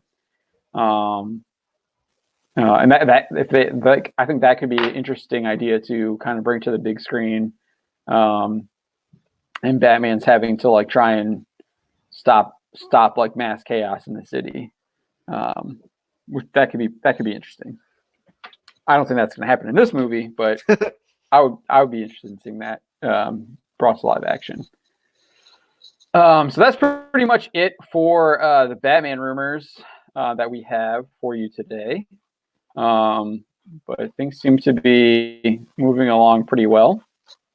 We'll probably get more information as they move scenes. We get more set photos, etc., etc. But do you want to move on to some MCU stuff? MCU. Or let's take a quick detour. So apparently Martin Scorsese is going to be doing a Western. And it's called, what is it called here? Oh, that's awesome. The Flower Killers Moon. Flower Killers Moon. of the Flower Moon. Yeah. Killers of the Flower Moon. So let's pull this up real quick because I think this is cool. I like westerns. Where is it? Yeah, I mean, unapologetically, like a couple of my favorites are like Scorsese and Tarantino and shit like that. So when I hear stuff like this, it's like, nice. Well, the concept of Scorsese taking like on a western, and especially one in this time frame where it's like the turn of the old cowboy age to the more modern age, Right. that really piques my interest. So I really want to see how he does this. Yeah, that's pretty. That's Who pretty will awesome. Joe Pesci play? So we're on thefilmstage.com, and I'm just going to kind of read this article here. As the uninformed dimwits of Twitter argue that Martin Scorsese ever only makes one kind of movie and expose themselves as having seen but a small portion of the director's vast oeuvre, the next film will offer further evidence of his great range. In his 50-plus year career, the director has paid homage to a number of westerns, the Rio Bravo to the Great Train Robbery to Shane to The Searchers, but he has yet to make one himself. However, he's now entering the genre with Killers of the Flower Moon. We think it's a western. He calls something in French. French website premiere. It happened in 1921 to 1922 in Oklahoma. They're certainly cowboys, but they have cars and also horses. The film is mainly about the Osage, an Indian tribe that was given horrible territory, which they loved because they said to themselves that whites would never be interested in it. Then we discovered oil there, and for about 10 years, the Osage became the richest people in the world per capita. Then, as with the Yukon and the Colorado mining regions, the vultures disembark, the white man, the European arrives, and all was lost. There, the underworld had such control over everything that you were more likely to go to jail for killing a dog than for killing an Indian. Wow. Damn. Leonardo DiCaprio, of course, will play the main role. Bob De Niro will return to play William Hale, king of the Soggy Hills, the man responsible for most of the murders. The rest will be Native American actors. It's so interesting to think about the mentality that leads us to this. The history of civilization goes back to Mesopotamia. The Hittites are invaded by another people. They disappear, and later it is said that they have been assimilated or rather absorbed. It is fascinating to see this mentality, which is reproduced in other cultures through 2 world wars, and which is therefore timeless. I think finally this is the film that we are going to try to make. It does sound really interesting. Yeah, it sounds like definitely a cool piece. I'm looking forward to that. So next year's Academy Award nominated film. Yeah, He will not get anything for. It's based on a book called Killers of the Flower Moon, The Osage Murders and the Birth of the FBI. The script has been written by Eric Roth, and they're supposed to begin production on location in Oklahoma next month. So that looks could be pretty cool. I'm down. I always love a good western. I feel like we don't really get to see a lot of them lately. I think what did we get? Hostiles was like last year, I think, and then Chris Pine is in kind of a western. What is it called? Where he is like a bank robber. I can't think of the name, but I know what you're talking about too. It's like Highway to Hell or something like that. That's a great film. Wait, Highway on Wheels? Hell on Wheels? Hell on Wheels, yeah, Hell on Wheels. That's it. Oh yeah. Yeah, I haven't seen that one, but I recognize the I no, recognize Hell the or premise. High Water. Hell or High Water. Oh, Hell on High Water. Okay. I think it's called Hell or High Water. Really good with Chris Pine. He's a bank robber. Fantastic film. And I liked Hostiles for the most part. I think it should have ended after like the first or second act because it kind of got a little bit repetitive, and the ending was kind of weird. It should have ended after like the second act.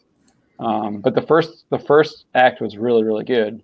That was with Christian Bale, where he plays like a U.S. soldier escorting.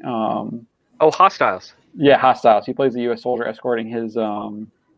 He escorts these Native Americans natives to back to their like land, I guess, and they were being held they were being held captive in some army base in like New Mexico, I want to say, or Arizona, somewhere down Yeah, there. they were prisoners that were released, and they were being moved to a new reservation or something. Right, and And- that reservation is like apparently owned by has a new owner. Has a new owner that has lost the property, but they didn't want to give it up. And Right.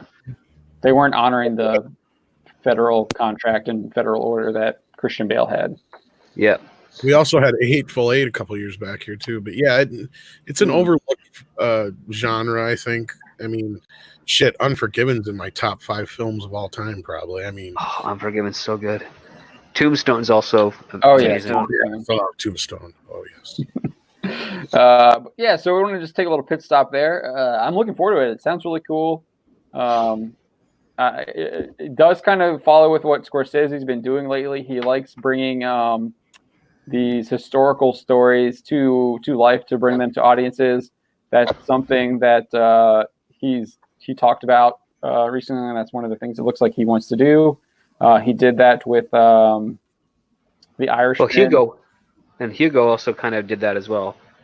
So, and then obviously Gangs of New York is inspired by what's his name? They did they did a movie about him with Johnny Depp playing him, the Irish gangster. I can't remember his name right now, but that was also inspired by a real story too. So yeah, I think that looks really cool. You thinking of Public Enemies? I think that was the Johnny Depp film. Yeah, that was the Johnny Depp one. I forget his Whitey Bulger. Oh, are you talking about? Oh no, I think you're talking about. Maybe It's Martin Scorsese. The Whitey one about Bulger was The Departed. But yeah, and then I can't remember the one that Johnny Depp did. That's what I meant. Departed. What was I saying? I got screwed up. That was you didn't say anything. Okay, but yeah, it's about he did The Departed, and that was based off like Whitey Bulger, and Black Mass is what I'm talking about, which is I think was the Johnny Depp one. Yeah, just takes me a little bit. All right, so let's get into some MCU stuff. All right, Don, we're going to pull up your article here. I haven't got to the other stuff yet, but we can talk about that. Okay. But we'll do this one first. So I'll let you take the lead, Don, because you put this together. Okay, so I think it was either Illuminati or Charles Murphy. One of those guys, one of those scoopers. They came out with a bit of information, and they were saying that. So they broke the story that Sony's coming out with 2 movies in 2021. There's an October movie. So that was these guys.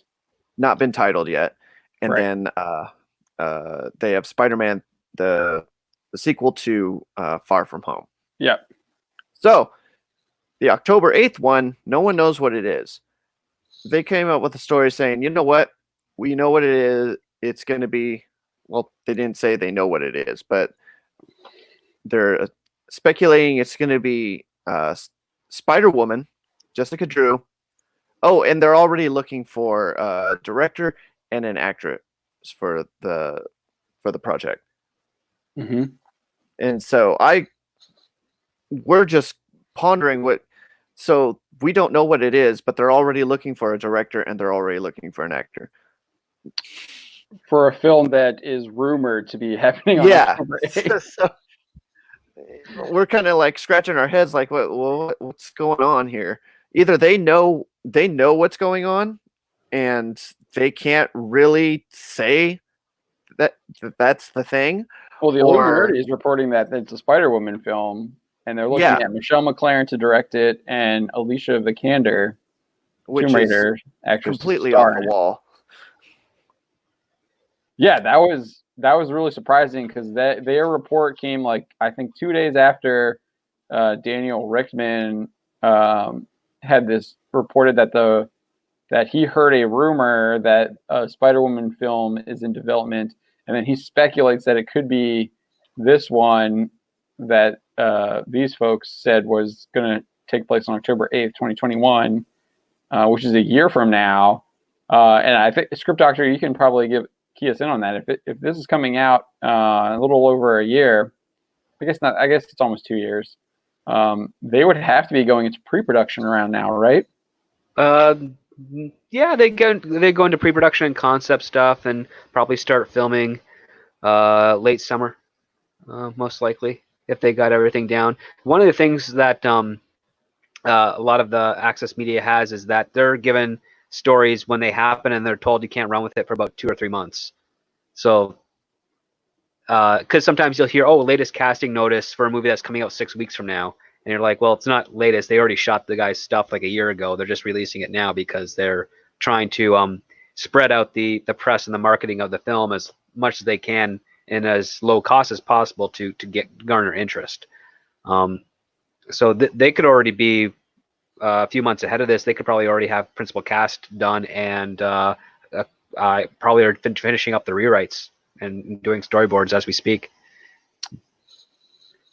So that leads into some of the speculation that we saw. Do you want to go into that, Don? So yeah. So my question in the article, I guess, is do they know because of information that they had received, or are they just speculation? Because I don't know, Alicia Vikander. Yeah. All I know her from is she's the wife of Michael Fassbender.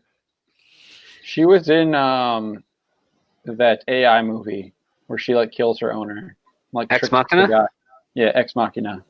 Yeah. Oh, that was her. Yeah, she's the I thought robot. that was a robot. Oh, she was the robot. She played the robot. Yeah. I thought that was actually a robot.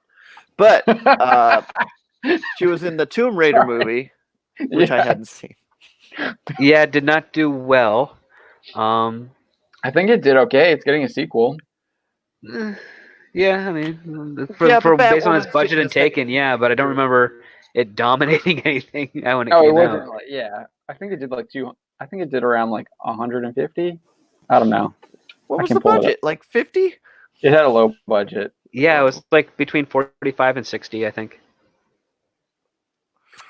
It was also poorly marketed, so. Yeah. So the Illuminati is running it as they had an exclusive, and that the Spider-Woman film is happening. Literally 2 days before, we were getting a rumor that a Spider-Woman film could be this unnamed film in October. Following the Illuminati's report, or around the same time, I'm not really their articles don't have timestamps on them other than the date, so it's hard to tell. But Thomas Polito at Geeks Worldwide speculates that the reason why we haven't really heard a lot about the Spider-Woman film is that it could actually be the long-rumored Madam Web film.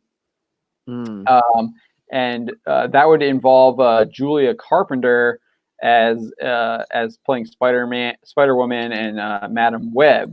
So if you're unfamiliar with Carpenter, she became Spider-Woman after she was experimented on by the government. She was injected with so they had been injecting her with spider samples, and then this doctor here is told you better do it or I'm gonna cut your job from this person running the show.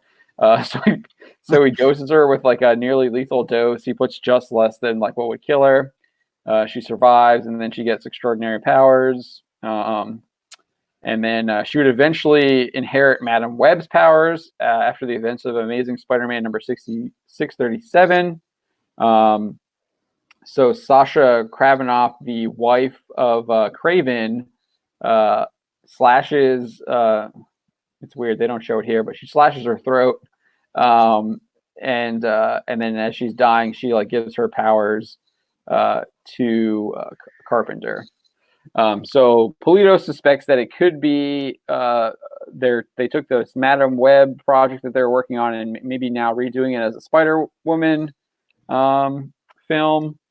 But then Charles Murphy, he actually says he has some information about the movie, and then he says that there's already he says there's producers attached with Amy Pascal from Sony Pictures is producing, and then he also says that Rachel O'Connor, who produced Spider-Man Homecoming and Spider-Man Far From Home, is executive producing. So what's interesting about that is that you have that O'Connor's producing, and that's kind of like a tie-in with Marvel Studios. And then Murphy says that Spider-Woman series could lead to Secret Invasion, and then we had the rumor about Secret Invasion Disney Plus storyline a couple of weeks ago. Yeah, because that's kind of where the rights issues for Spider-Woman lies. Marvel Studios has kind of a co-ownership with the Spider-Woman property. They can use Jessica Drew, but they can't use the name Spider-Woman. So I don't know if so that's not technically true. From what I understood. Yeah. So Murphy. Hold on. So hold on here. I think if I'm understanding it at its base level, it's messy. It's messy. That's not it. So sorry. Let me hold on. I think this is it. Here we go. So there's actually a document on WikiLeaks from the Sony leaks. Can you guys see this? Barely. For me, at least. Oh, excuse me. Oh, you can see the Spider-Man disputed characters list. Good thing I recently got bifocals, huh? So I'll just read it. It says here, while Jessica Drew is shared, Jessica Drew as Spider-Woman is not shared. Therefore, we need to discuss an exclusive grant to Sony of minor characters associated with Spider-Woman, e.g. the Locksmith, Excalibur, Rupert. SPE is working on the list, but in the meantime, we should discuss. So they were talking about that there. This wasn't what I wanted either, though. Sorry, I had it earlier. I thought I sent it to you. I did. So let me just pull it up here in chat here. Oh, no, I just sent you the search. Yeah, you sent me the search. Sorry. Crap. But if you can, why is this not working? I just set it up. So here, let me see. Here it is, discussion document. Maybe this is it. All right, here it is. I think this is it.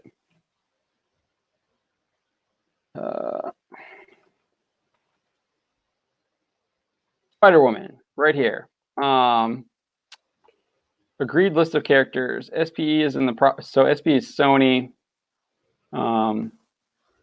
SPE would have the right to create Spider-Boy and or Spider-Woman characters that are distinct from the Marvel DC mashup character Spider-Boy or the Avengers-related Spider-Woman. So they could even create a Spider-Woman character, call her Spider-Woman, but she's not the Avengers Spider-Woman. As provided in section 11.c, the existing agreement, SPE will own all rights in all such SPE created characters subject to the following, yada yada yada. But that's kind of, this is from WikiLeaks. This is from that Sony hack a couple of years ago. But I actually think, so for me, like, this is what people are basing their information off of.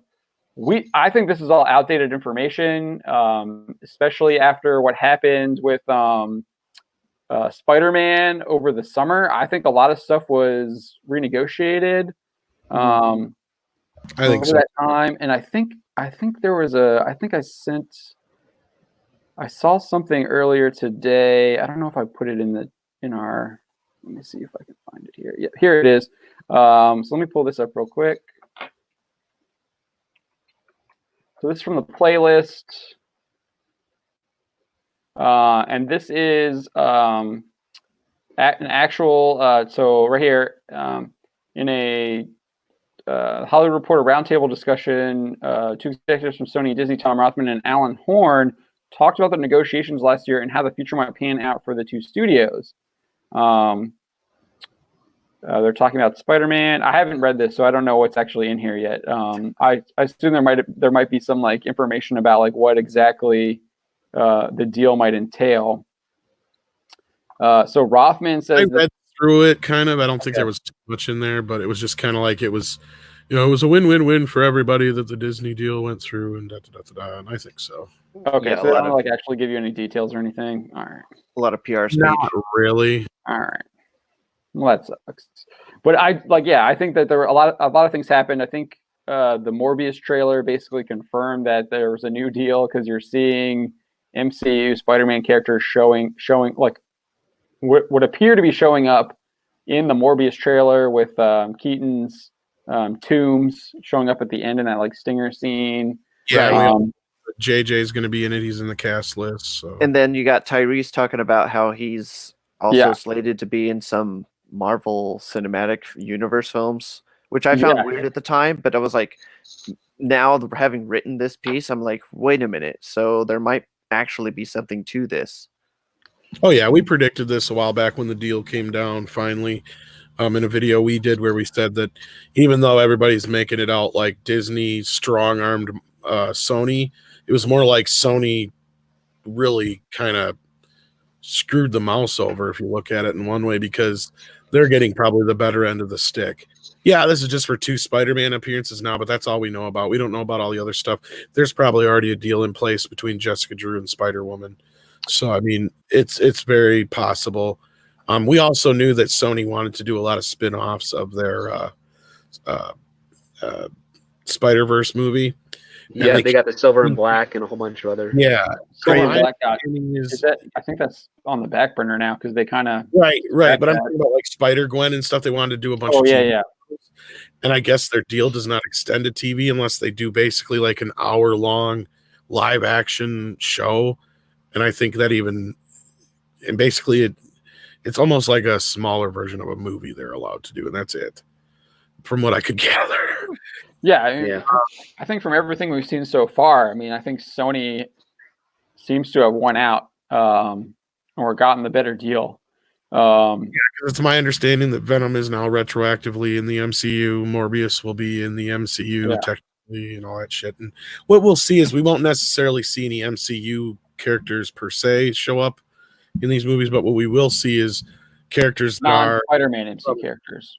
Yeah, like J. Jonah Jameson's supposed to be in this. Well, that's because he was in Spider-Man Far From Home. Right. That's what I'm saying. You're not going to see Captain America. Exactly, and that's why Michael Keaton's here. You'll see any character that's adjacent to that universe, kind of, to use a term from Amy Pascal, because that's what she kind of tried to push to begin with, is they wanted this is what that Sony wanted. They wanted to be able to say that Venom and all these other movies that they were making were in the MCU, and they got that, so... That's what it looks like for sure. Yeah.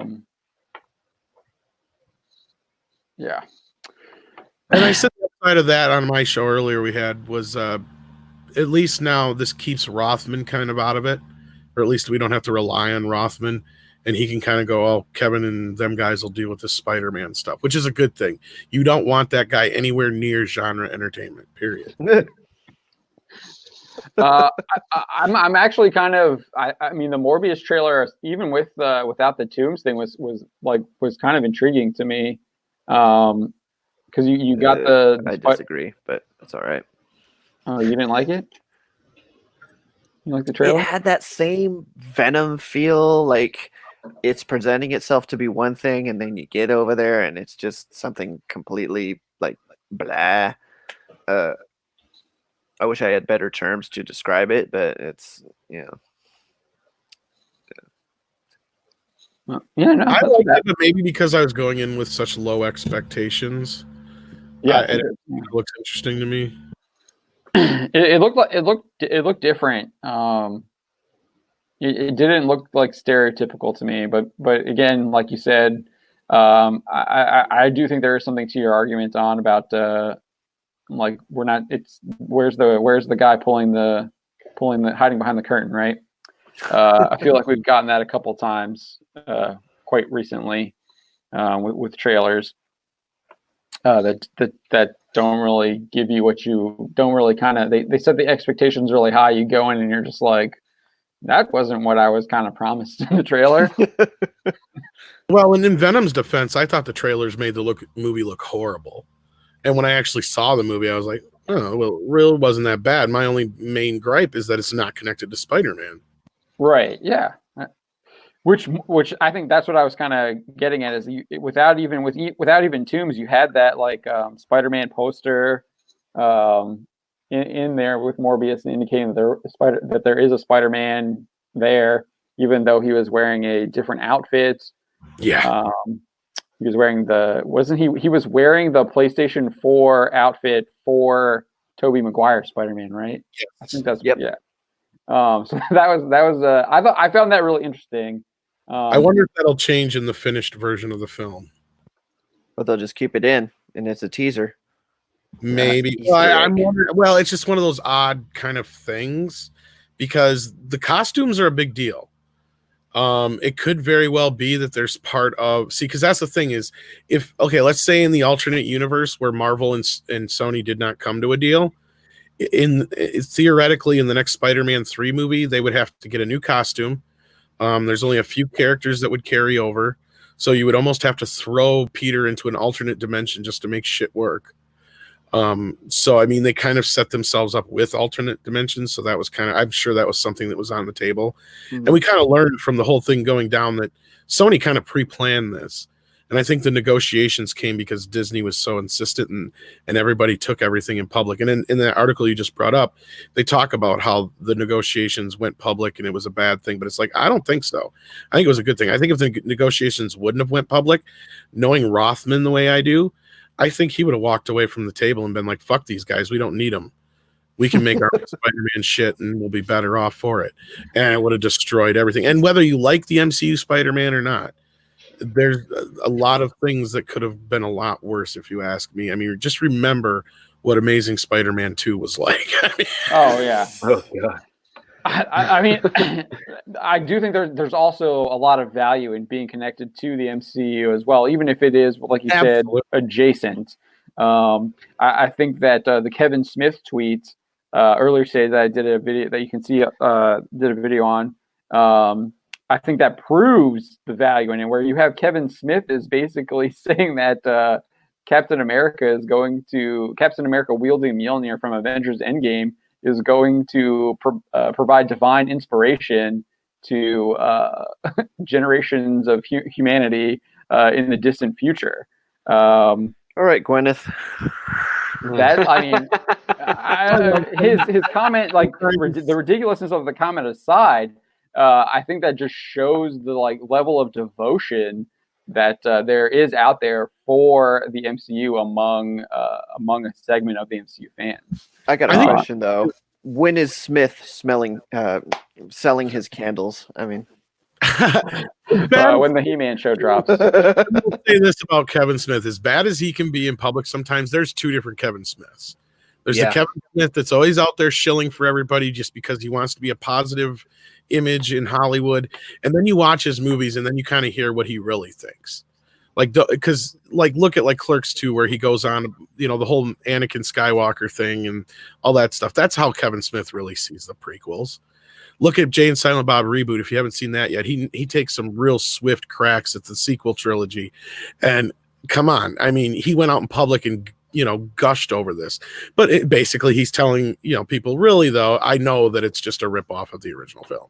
It's like he's not hiding that. He's as the way he acts in public, and I think the way he really thinks are two different things. Well, he's got a brand image that he's selling. Well, too. Of course, that's my point. Yeah, people need to take that into consideration as well.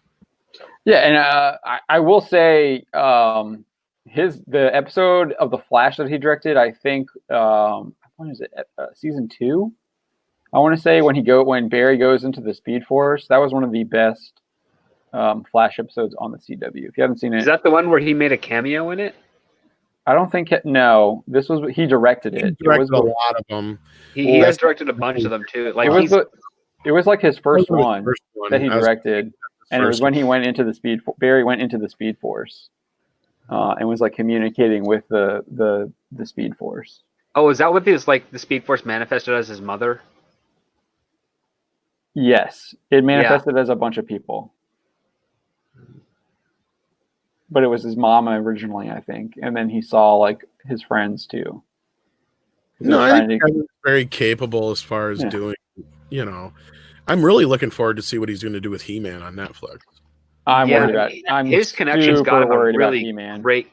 His connections got him a great cast because every single one of those people are like ridiculously close friends with Kevin Smith or married to one of his close friends.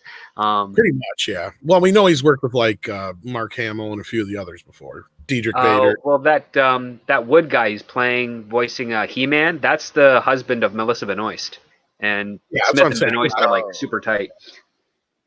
I'm nervous about He-Man, about the Masters of the Universe Revelation, just based on the description that they released at PowerCon, indicating that it was going to be focused on Tila.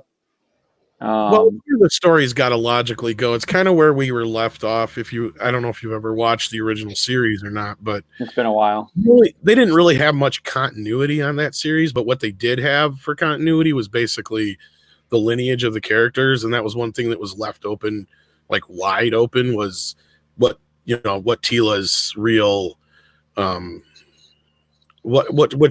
basically that she's going to probably become the next sorceress. So that because she's technically her daughter.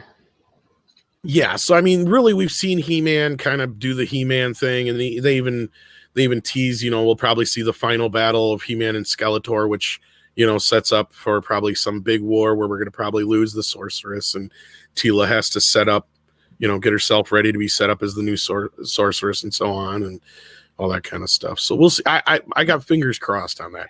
See, because that's the thing is Masters of the Universe has always had powerful female characters. Oh yeah, and She-Ra and all that stuff. I mean, even Evil Lynn is a great one. I mean, she's even more competent than Skeletor. Really, she's the one normally running the show. And it was really Randor and the Queen that were kind of like the side characters. You never really saw them. You can't give away the secrets, Tom. Man, how dare you actually state the truth that Evil Lynn is a strong female character? Oh God, she kicks ass. Well, I know she is. She's awesome. Have you? Did you ever read any of DC's He-Man stuff? Randomly, but I'm aware of how well received it was, and I also love the 2002 series, which I think they borrowed a lot from, or vice versa. I can't remember which, but yeah, the stuff that they did with Hordak and that was cool. I remember I just strictly watched for He-Man. I watched the cartoon. That was it. Well, I definitely recommend checking out the He-Man Thundercats crossover that came out a couple years ago. That was absolutely fantastic. Super good. What year? Battle Cat. 2017. Battle Cat thought he was a Thundercat. What? Battle Cat versus Thundercats. It was fantastic. There's like you see Skeletor merges with what's his name? Mumra, yeah, so good. Highly recommend it. They had a homoerotic moment. That's two corpse villains being merged into one super corpse villain. It was great. It was great. The art is fantastic too. I don't know if I want the visual of Skeletor merging with Mumra. It's really good. Cringer and Snarf.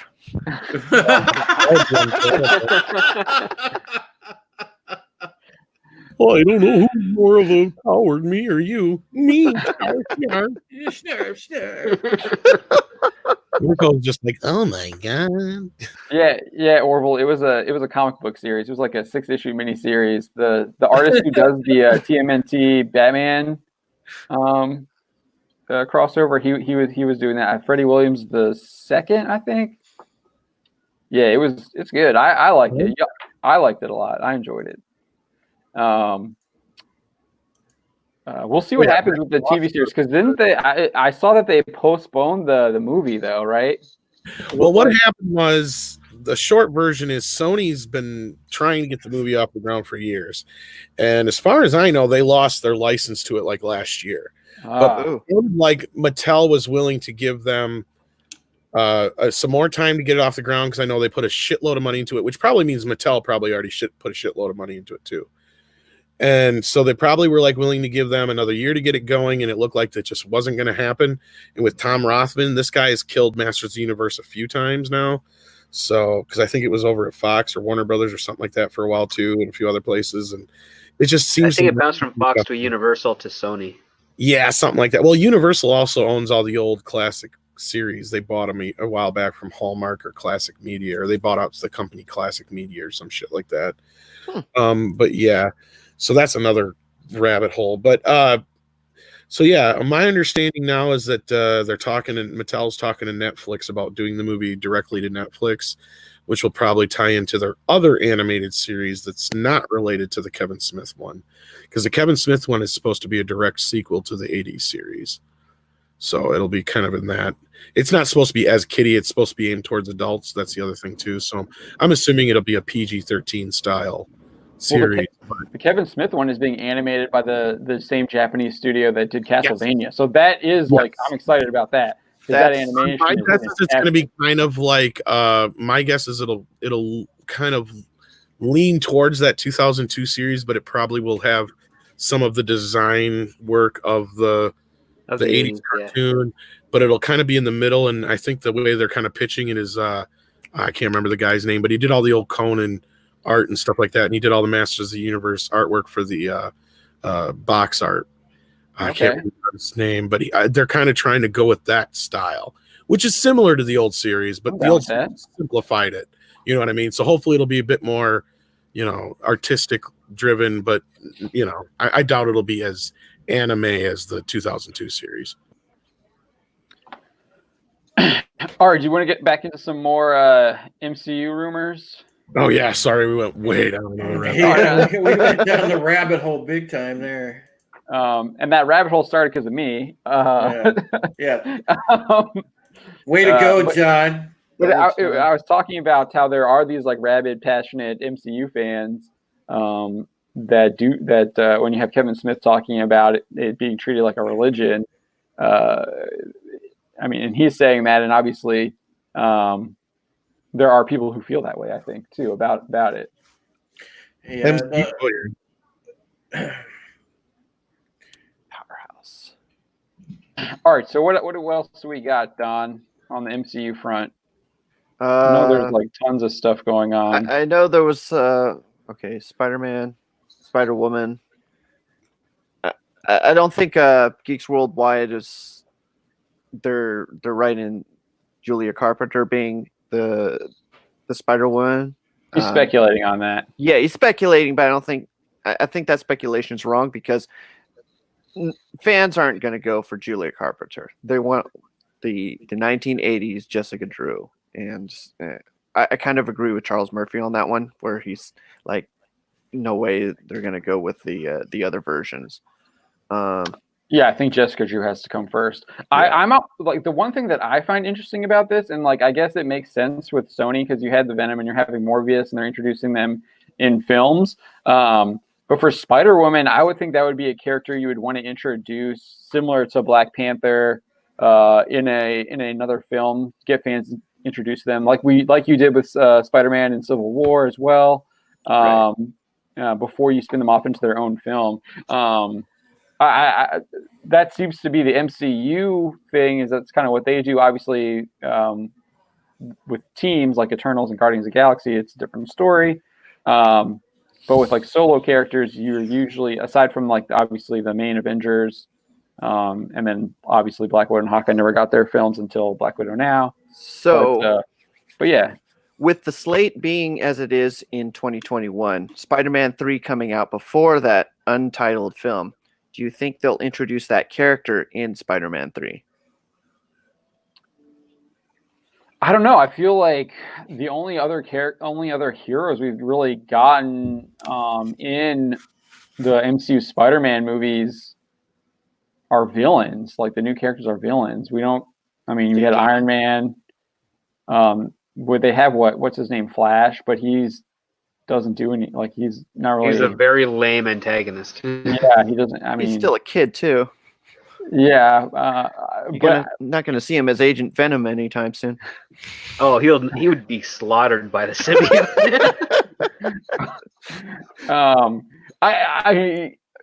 I don't know. They're the pattern in the Spider-Man films, but obviously that was before all the stuff that we're talking about that happened over the summer with the negotiations, and things obviously have changed. I think, there's rumors that She-Hulk is going to show up in Spider-Man 3 as like his lawyer, because Defense attorney, being- yeah. Yeah, because he's being accused of murder and stuff like that. But they also rumored about Daredevil as well, and there's Well, rumor there- of Captain Can't use that Marvel. guy, There's a I'm lot sorry. of rumors on. As much this as I world. love it, no. yeah, I think I don't know. I think Daredevil has like another year or two on its moratorium, though. yeah, that's a Daredevil. I think you could do maybe on this Spider-Woman. I think you could do Spider-Woman in Spider-Man. I don't know how. I don't know because her origin has nothing to do with Spider-Man, if I'm correct, if I remember Well, correctly. We have no details about what's going on in Spider-Man 3 yet. I don't Aside even from the know what they're rumors. filming. Aside I'm from the sure things rumors. have changed because Kevin Feige and team had worked on it, assuming they were going to be working on it, and then that's when everything kind of fell apart. And I'm assuming Sony had their own ideas, so they probably merged the two. And I'm sure Marvel's probably really careful about what gets used now, because I know we were discussing that a little bit too. Because yeah, I know that's part of the thing is with this whole deal is they're not allowed access to certain characters because Sony protects certain things they have. Like that's why we have different versions of some of these characters on screen. Yeah, from there's what no Mary Jane Watson in this series. There's Michelle, whatever her last name is. Jones. Jones. There's There's an interview that Taika Waititi did recently. I gotta find the interview. He Is actually that about Valkyrie? Well, he was talking about reshoots on Thor Ragnarok, and he was talking about like, yeah, that's it. I can find it that way because we didn't include it in our article, but he talks about making Valkyrie explicitly queer. But one thing we didn't cover that I found interesting, and it was with Variety. Here it is. So let me pull it up real quick. But he talks about how basically Marvel Studios changes their scripts like all the time. Oh, yeah. So let me find it real quick. And he talks about how like, so this is when you know that all that crap about the Star Wars like not having what is this? What is this? This is not what I want. Sorry. Here it is. He talks about all the remember all that stuff about Star Wars didn't have any like test screening. People were saying like Star Wars didn't have any test screenings. Like, that's a load of crap when you have Taika Waititi coming out and saying like, we test screened everything and we literally changed scripts like after every test screen pretty much. So let me find it here. Let me get the quote. It's in the, Maybe Marvel does, but maybe Disney's Disney Star Wars owned. is under a different thing. Dude, no way. That Star Wars Rise mean- of Skywalker was totally test screen, man. And they just knew it was bad and there was no way to fix it. Where is it?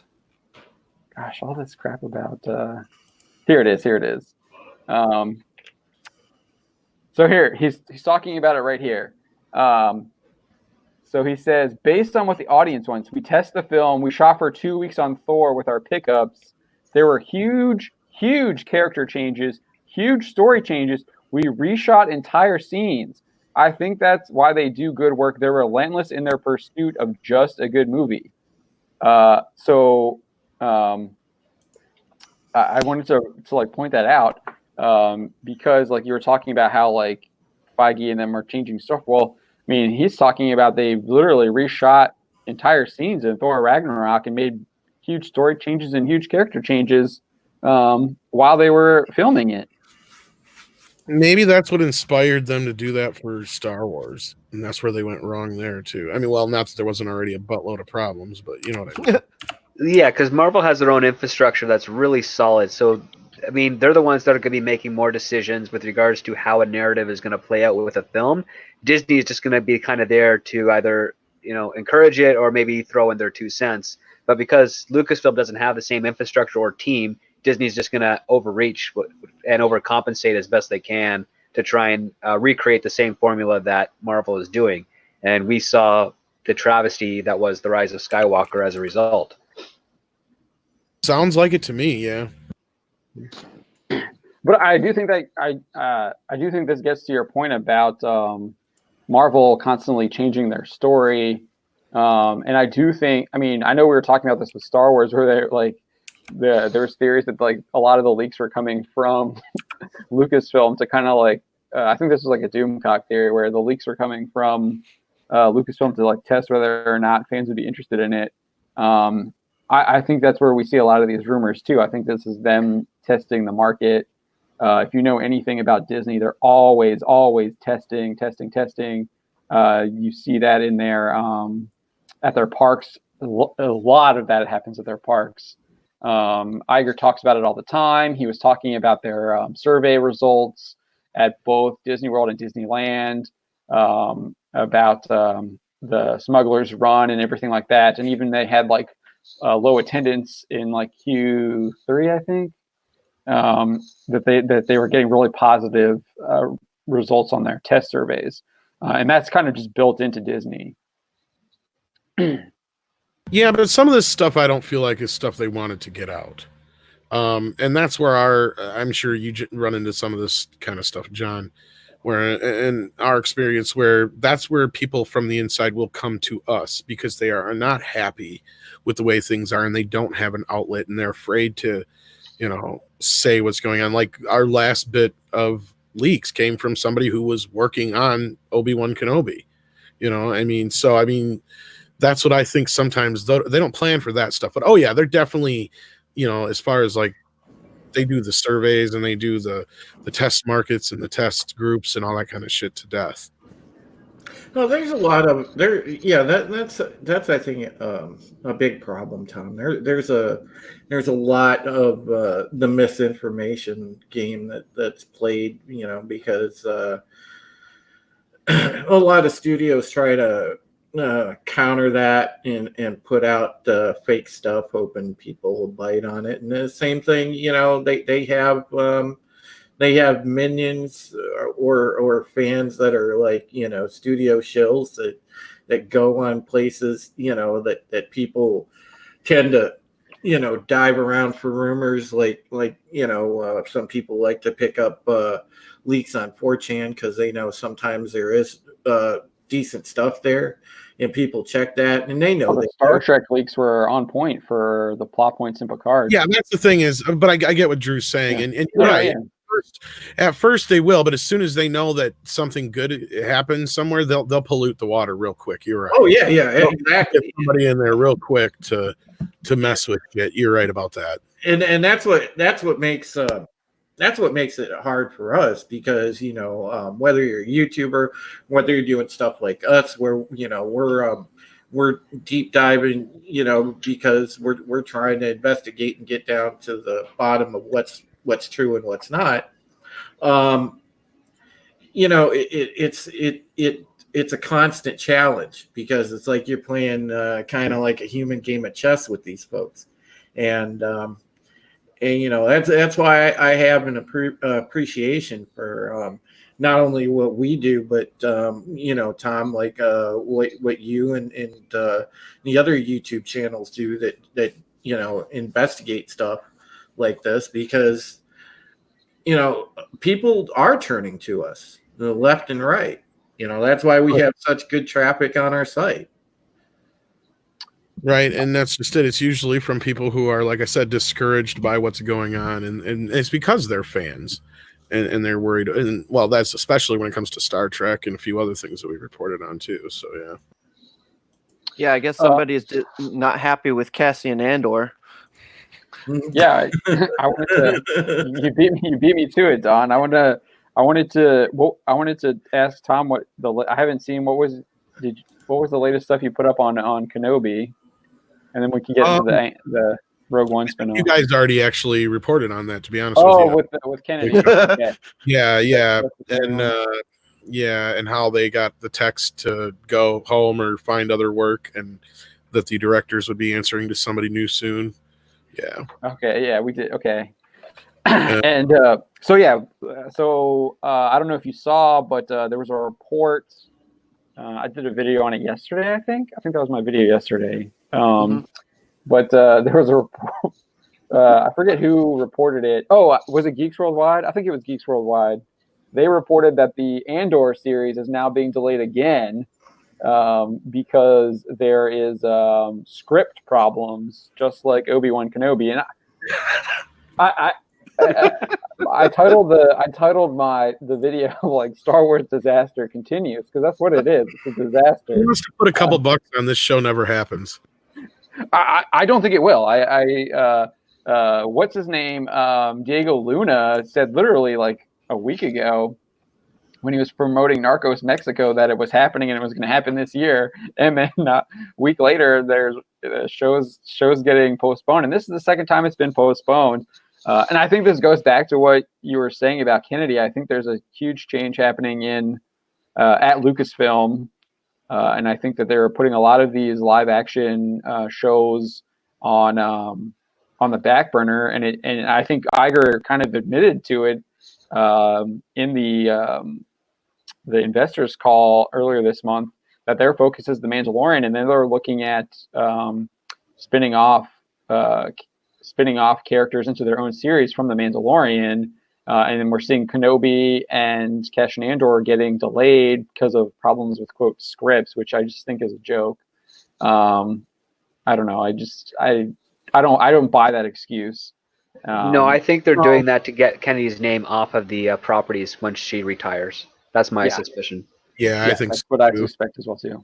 Yeah, but did we Kennedy didn't go really- in and look at the script like she did for the Kenobi script and be like, No, she probably never even read them. Her assistant probably gave her a one-page coverage.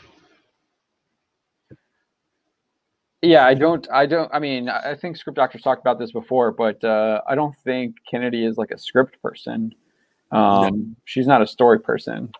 No, she's a people person. If you need someone to get like a certain task done on a production, she knows how to get them. She knows how to schmooze them. She knows how to bring them in. When it comes to creative choices, that's out of her wheelhouse.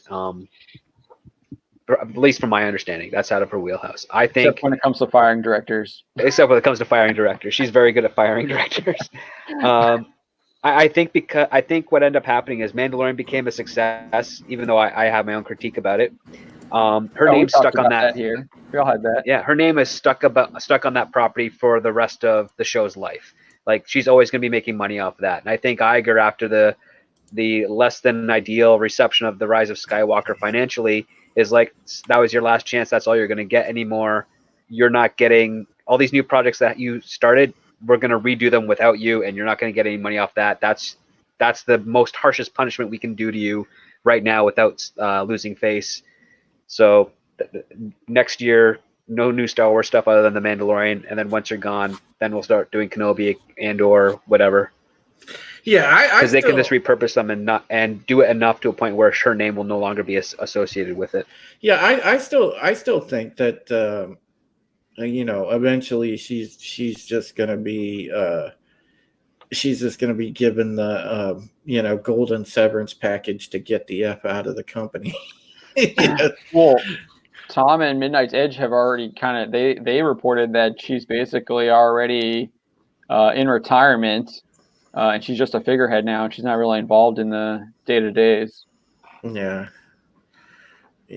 I think that there's definitely something to that, because that's what Script Doctor said. I think that they're seeing that the more that she tries to mix the pudding, the more of a mess that she's making. And well, if it's for real, that's Indiana Jones is supposed to start filming sometime between April and May, then my guess is she's going to put a lot of her concentration on that, and then you're going to start to see things where, like I recently heard Doomcock report that almost like Feige and Filoni are trying to like create a coup of some type. I don't believe that. No, I don't buy that. I think Indiana Jones 5 is going to be her last hurrah. All due respect to Doom.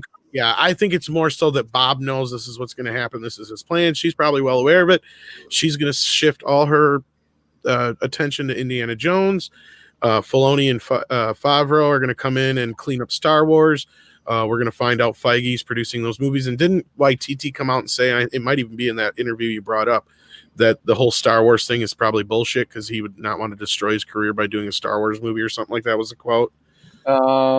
In there somewhere, so he might not. One of his interviews, I If it know was that. right, Yeah, so I would I don't want think to he's do doing any that. kind of movie if it made sense and if it felt not like career suicide.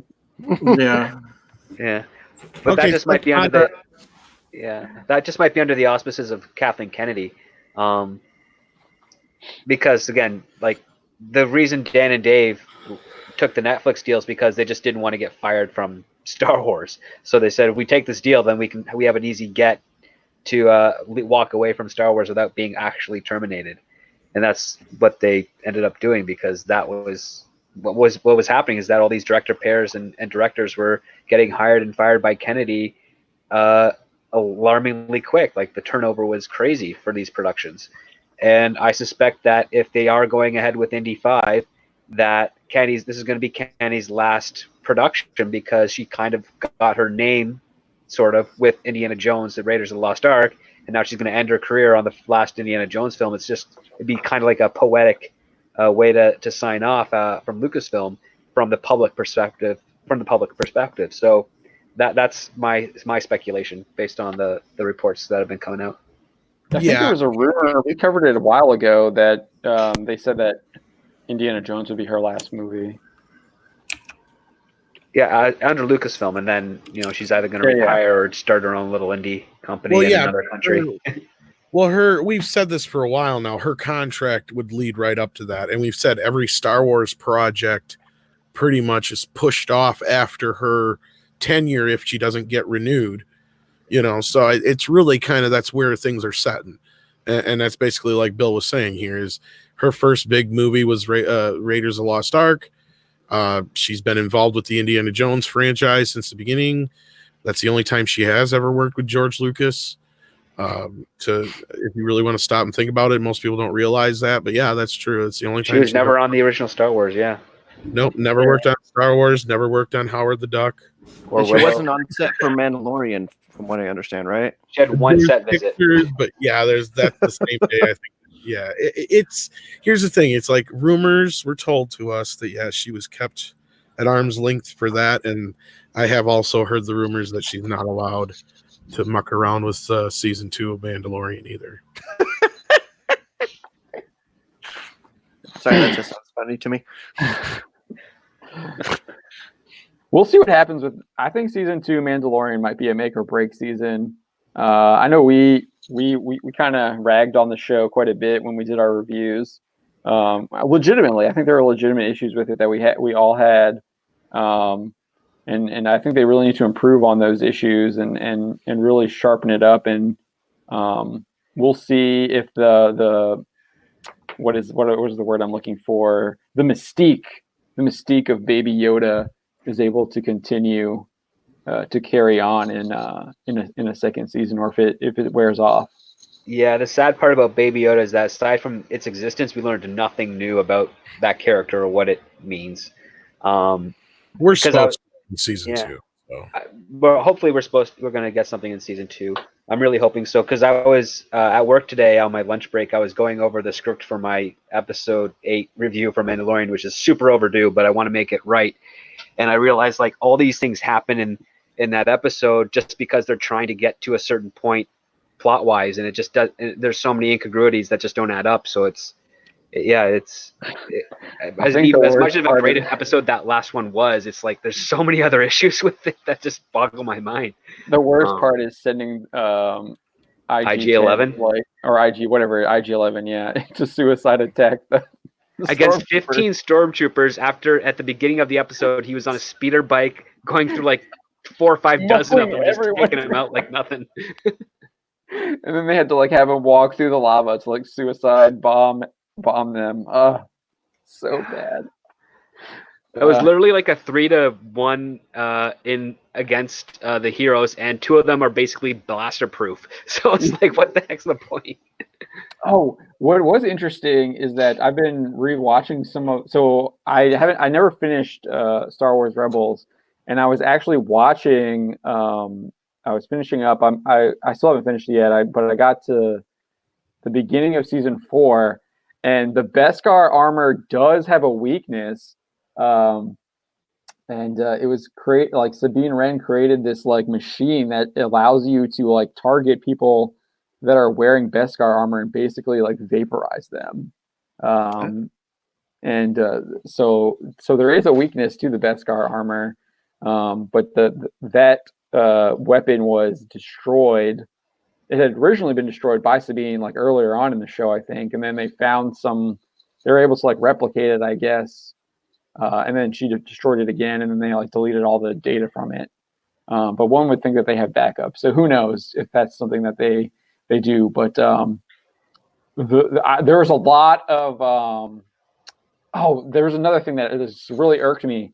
So the whole Last Jedi Holdo suicide maneuver is basically a ripoff from this Rebels episode. Where the Empire and like Thrawn have the Rebels base like barricaded, but instead of like the light speed attack in Rebels, the Rebels like one of their flagship rams like this Star Destroyer that has like gravity wells that prevent hyperspace going in hyperspace, and so they rammed one of the gravity well ships. So Ezra could get out and seek help to like find a rebel cell to come back and help them. And I was like, holy crap, this is literally like the Last Jedi like suicide attack, like actually took something from Rebels but made it like 1,000 times worse. Mm-hmm. I was just like, because I like when Last Jedi came out, like, or even Force Awakens came out, I had written an article that they needed to like look at Rebels for like good storytelling, because those movies at the end, those like double episodes are actually really, really good storytelling for Rebels for the most part. But the last and I was like they actually did look at Rebels, but they just decided to add in like this absolutely like ridiculous idea that they turned it up to 11 and then broke the knob. Yeah, and you like it's just so stupid because like I mean, we saw that you can ram ships in Rogue One, and I thought that was done effectively. But the way they did that in Last is so bad, because it's like ramming ships is like that is a valid tactic that was used extremely efficiently in like ancient Greece. That's what you did. You rammed your enemy ship and then you boarded them. On the ship and you would board them, and it was absolutely asinine the way it was presented in Star Wars. Yeah. So Max, we've got a question from the Max Santiago. He's asking, are we excited about any of the new Star Wars content? No, I'm not. The only thing I'm like maybe mildly excited for are the rumors about the Star Wars Rebels sequel, especially a rumor about it going into the unknown regions and focusing on like the Chiss Empire and like showing me something like really new and interesting. Yeah, that's something I'm excited about. I want to learn more about the Chiss. They're even talking about like introducing the Rakata and like having an ancient Rakata there. Yeah, that's something that I would find interesting. Not really. You can play Star Wars: The Old Republic in the KOTOR games and get that, John. Well, yeah, I know, but I'm like seeing a Rakata during the Palpatine saga, I guess is what we're calling it now. It ends up being that, yeah. Then I think that's interesting. And if you have a Rakata, like I don't know, now that I'm thinking about it even more, I'm just like, man, like the Rise of Skywalker is so bad. Yeah. Because if you're going to introduce a Rakata in Rebels, and then you have like the Empire coming back, when you have like a literal like galactic tyrant that you could have used. I don't know. I'm not interested by anything, to be honest. I mean, I like good ricotta cheese and a ravioli. I still want to check out Fallen Order. I haven't done that yet. That's like the next thing to buy on my list after. What if they bring in Katie Sackhoff for Mandalorian season 2? Yeah, but what would she play? I like Mandalorian, but I don't care. You can bring Katie Sackhoff in anything, and I'll be all right. Yeah, I mean, I don't know. If you haven't seen her in The Flash, you might be a little revolted. No, Why? like, Let herself go or something or what? look to She be plays like a really. She hasn't plays really talked about British it. very badly. yeah to be fair. I ain't asking her to play British. To be fair, Katie's had some hits and misses. Longmire was really good. And, of course, Battlestar was. I'll be honest. She's not one of the actresses I like because of her chops. Okay. I mean, but she, I still think that they could have done better, and she could have been a good Captain Marvel. I really do think so. Oh, yeah. I mean, that's a whole different topic. We got that deleted scene of the plates with the stand-in Captain Marvel that Joss Whedon was talking about bringing in Captain Marvel. She looked to show up better at as the end Captain of, Marvel Age of without a Ultron. costume. Yeah. And then Even they without a replaced costume, that- she looked better. Sorry. Yeah, they replaced that with Scarlet Witch, that coming down, flying down. Yeah. But yeah, no, I'm not really excited about any of the. I'm not. I mean, I don't even like. I stopped buying the comics. I don't know. Like the only thing I guess is Fallen Order, and that's basically based off of Drew's recommendation. So I don't know. Not like it's sad. Like I'm not. There's nothing really. The that's, Obi-Wan like, show doesn't sound appealing. No. What could they cover? Well, they've already done some. They already did this. Like one of the worst comics I've ever read was Star Wars #7, which is part of Marvel's 2015 reboot, and it's Obi-Wan on Tatooine in between Revenge of the Sith and Star Wars, and it's one of the worst comics ever. He's literally just like he sits on Tatooine, he does nothing, and then when he tries to do something, he's like, oh, I can't expose myself. I need to stop and do nothing. And then he fights Jabba's goons who are like trying to kidnap Luke at the end of the series randomly. That's the show. It's so bad. It was so horrible. The Star Wars comics are hit or miss too, man. Like Charles Soule did a really good Lando series, fantastic. Like you could turn that into like a miniseries. It's basically Lando. He goes and steals this emperor's pleasure ship, but it's not really a pleasure ship. It's like filled with like Sith artifacts. And then they introduce this bounty hunter. She looks like she's a man. She wears Mandalorian gear, and she's hired by the emperor to get the ship back. But what's interesting is that Lando and this bounty hunter have a romantic past. So she shows up on the ship, and then you have like Sith artifacts, like awakening stuff. It was just a really fun like action adventure series with Lando. He's got that swagger that you expect from Lando, and that was like really really good. But I don't know. I haven't like that storytelling is few and far between from what I've Wasn't seen. there a rumor though that Lando would be getting a solo series at some Yeah, point? but that's with Donald Glover, and that's with the pansexual Lando, and no one wants to see that. Oh. I don't want to see that. Give me a Lando cartoon series with Billy D. Williams doing the voice. Yes. Yeah, I know, man. They did a fantastic job when he guest stars in the Star Wars Rebels episodes.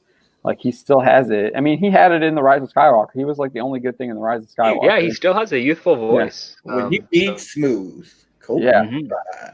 Trying to pick up that young chick at the end. I mean, I don't know. He's gonna teach her who Daddy is, man. He's I gonna got something for you. Yeah. He's gonna have her find out. Game of Thrones. No I thanks. got an adventure for you. 45 works every time. But I think, so we've totally sidetracked off of our Marvel rumors. But yeah, so And I didn't say shit. Where is this here? I thought you had another one in here. I'm only seeing the She-Hulk one. Was there another one? I had like 3 in there. Did I get to? I only see one now. I only see the She-Hulk one. The She-Hulk, the Spider-Woman, and Which is the Spider-Woman one? What was the other one? I don't know. But we can do this rumor. I saw this. Let me pull it up. So it's a Silver Surfer rumor. Let me see if I can find it. Here it is. I was thinking about doing a video on this, but maybe I still will. But you guys are going to see it first. Loki, but Right. Owen Wilson. Wow. Wait, was there new news? No, but we didn't talk about it. Oh, we'll get to that. We'll get to that. Okay. We'll do this one first, and then we'll do Owen Wilson because I do think that's interesting. So can y'all see this? Let me see if I can make it bigger.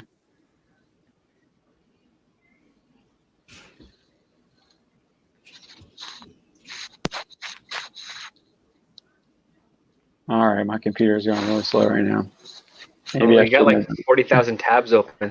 I need, yeah. Sorry. I've got like half that right now, and I get it. It's I'm editing, and like I have to share all these stuff, and yeah. Dude, Control anyways, Plus. this is from Mikey Sutton in his Geekosity All Things Pop Culture Facebook group. I can invite you in here. He has a lot of scoops. So if you want to get invited to see all this stuff, Facebook friend me and I can invite you. I'm not sure if you'll be accepted because I don't admin in the group, but I do think I can invite you. It says I can. So here is what Mikey Sutton had to say on February 16th. I do believe this was originally, he says down here, it was originally broadcast on Everything Always, but he posted it here in the Facebook group as well. So this is what he says. He is the only person who can save his planet and his lover from the cosmic appetite of a hungry god. His name is Norrin Radd, a young astronomer from Zenla. I probably pronounced that wrong. When Galactus suddenly appears, needing to consume his world, Radd makes a deal with him to prevent their existence from ending up in his digestive system. Radd becomes Galactus' herald, the Silver Surfer, his galactic scout, and searching for planets to feast on. This origin is among the classic tragedies of Marvel Comics during the Silver Age, and Kevin Feige is planning on adapting it as faithfully as possible for the MCU. According to several insiders, Marvel Studios is developing a Silver Surfer solo movie that will have him traveling to Earth as a potential meal for his boss. Now Galactus is being saved for a larger dish, so most likely he will play a smaller role in this. The focus is on the Surfer and the problems that await him when he lands on Earth and ends up battling Thor and the Thing on the streets and skies of New York. While no casting has begun yet, sources say that Oscar winner Rami Malek is on the wish list to play Radd before the character goes full-on CGI after receiving his powers. So, there you have it. We might see Silver Surfer film soon. I don't know when. I would assume you would get a Fantastic Four film first. Yeah. Before Silver Surfer. So this might be a ways down the road. But like we said earlier, Marvel plans are constantly changing, even when they're in the middle of filming Thor Ragnarok. So, I mean, basically gave the Silver Surfer's origin, and then, I mean, we got he's going to fight Thor and the Thing. Seems very similar to Fox's Silver Surfer movie, minus the horrible Galactus. Yeah, the cloud being. Yeah, the cloud, the cosmic cloud. I don't know. I mean, it's hard to get hyped for this stuff when it's so far down the road. We don't have any context of who the Fantastic Four are. It's interesting that he's going to be fighting Thor. I wonder what Thor that will be, if it's Hemsworth Thor, if it's Jane Foster Thor, or some other kind of Thor. But, I mean, that's kind of how it is. Yeah. We'll see. I haven't really seen anything with Rami Malek in it. He's in the new Bond film, right? Yeah, he's playing the main villain in the new Bond film, so we'll see. I don't know if I'm even going to go see it because of all the crap that's been going around with that. But I don't know. What do y'all make of this? It's in development right now. That's what it is rumored. Yeah. Oh, then it might never see the light of day. That's Yeah. how development goes, apparently. How As long far has Gambit Mallet- been in development? Oh, Gambit's dead. right. That was fucked. Gambit's But yeah, as Gambit's far as like the Flash. Mallet, I mean, I was never a big fan of him, but I'm like a huge Queen fan, and I was like totally against that movie until I saw it, and even with all its like flaws as far as like events and times and shit that happened, he did a great job, and he totally deserved that Oscar. He totally made me, eat my words, and I got to give him that much. Now, as far as the whole Bond thing, yeah. But yeah, as far as Rami Malek, cool. The rest of it, development don't mean shit until it actually starts rolling. Yeah. Yeah. Have you heard anything about this script, Doctor? I have not. No, this is news to me. And I mean, as much as I'd love to see a Silver Surfer film, I don't buy that happening until first we get a Fantastic Four film. And since Marvel hasn't really landed on how they're going to present Fantastic Four, this all just feels like it's just shop talk about getting ideas together. Because I mean, Marvel does plan a lot.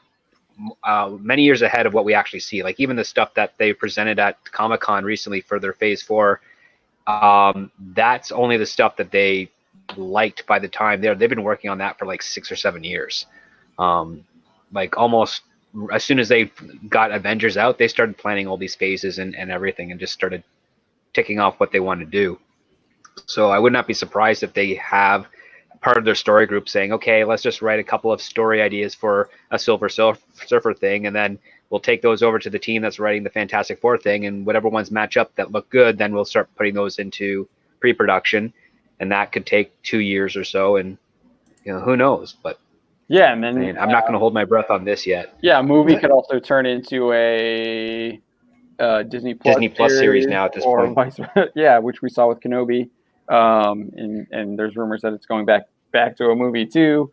So we'll see what happens there. I like it, but that we already kind of discussed that. But yeah, so let's do the Loki one now. I thought this was kind of interesting. So, is Owen Wilson even confirmed to be playing in it? He's confirmed. He's part of the Confirmed 4 him. cast members that are confirmed for the film for the series now. Who confirmed it though? Variety, Okay, so it's which is legit. So yeah, yes. because remember they broke it like maybe a day before the Super Bowl. Yeah, I know they announced that. But if you remember, I think there were reports that Pattinson was like announced as Batman, and then he did an interview and was like, I didn't have the role yet, and I thought that was gonna he thought that the news story that him being confirmed was like basically gonna axe him actually getting the role. I believe that's how it was.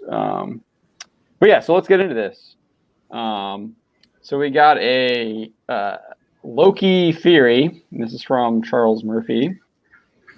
Do you wanna take the lead on this, Murphy's Tom? multiverse. So he's positing what he likes to do in these pieces is he takes a stab based on what information is available. So like who's in charge of casting, some of the movements at the upper levels of management, and some of the movements with the cast members. He's positing that Owen Wilson is not just his piece as we thought, or Balder the Brave as I was hoping, but he's thinking it's going to be Kang the Conqueror. And there's a lot of other pieces saying that the Loki show will introduce Kang the Conqueror. Murphy is saying, much to his reluctance and much to my disdain, that yes, it is Owen Wilson is playing Kang the Conqueror. He doesn't have the voice for that character. He doesn't have anything of that character. I don't know. Oh, geez, it's me, Kang. I gotta fix the timeline, or else I'm not gonna get my big kingdom in the future. Like that, I don't buy that. No, that's like in the Marvel. I have it. Marvel Lego Heroes 2 or whatever. Kang is like a comedic figure. Wow, He's like a damn joke right. almost. Like he takes all of these different timelines and like puts them in this like one. But he comes off as like a joke almost. But he's not a joke. He's really dangerous. He gives off Yeah. all these like big like boisterous speeches, but they I mean to me they just come off as comedic because it's just like this guy's a loser and he comes off as a comedic villain, and he's just kind of like a mustache twirling guy. Yeah, but if they go with that version, all the comic book fans will be like, "Nah, I'm done."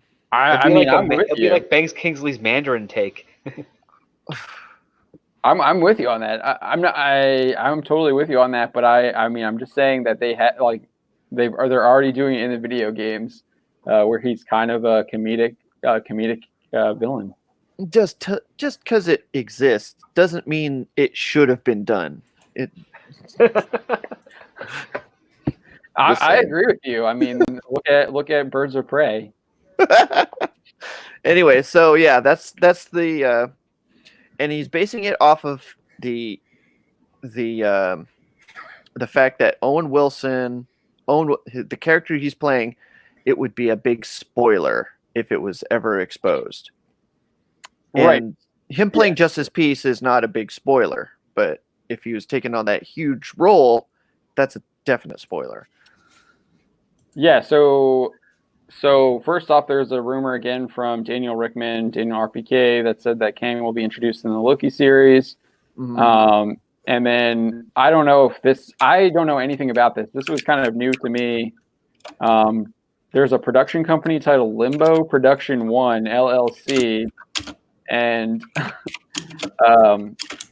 Murphy believes that is referring to the fictional location of Limbo in Marvel Comics that Kang used as a home base on a number of occasions. I don't know, Script Doctor or Tom, you might have a little bit more knowledge on this. Does Marvel do that? Do they have these hire these production companies that have names that hint at like what might be coming up? They make the production company and then give them a name, Right. like their code names. Okay, so that is possible. I never saw that before. Interesting. Yeah, yeah, like the Rise of Skywalker is like Blue Panda or Bear Panda or whatever it was, or not the Rise of Skywalker. Sorry, the Last Jedi was like Bear Panda. Star Wars: Return of the Jedi was Blue Harvest. Suicide Squad was Jellystone. Like they make every movie is technically its own business, so they make a new production house for it. They bring people in and they sell that at the end for the mass marketing and the distribution deals. And yeah, so it's a little complicated. Reasons too. Yeah, there's tons of tax reasons for it as Yeah, well. I would assume so. And it's also a good way for them to sort of hide who's really funding the film for local businesses if they're shooting in certain locations, so that prices aren't unnecessarily marked up. Okay. All right. So yeah, I mean that could be a legit thing that he's looking at there.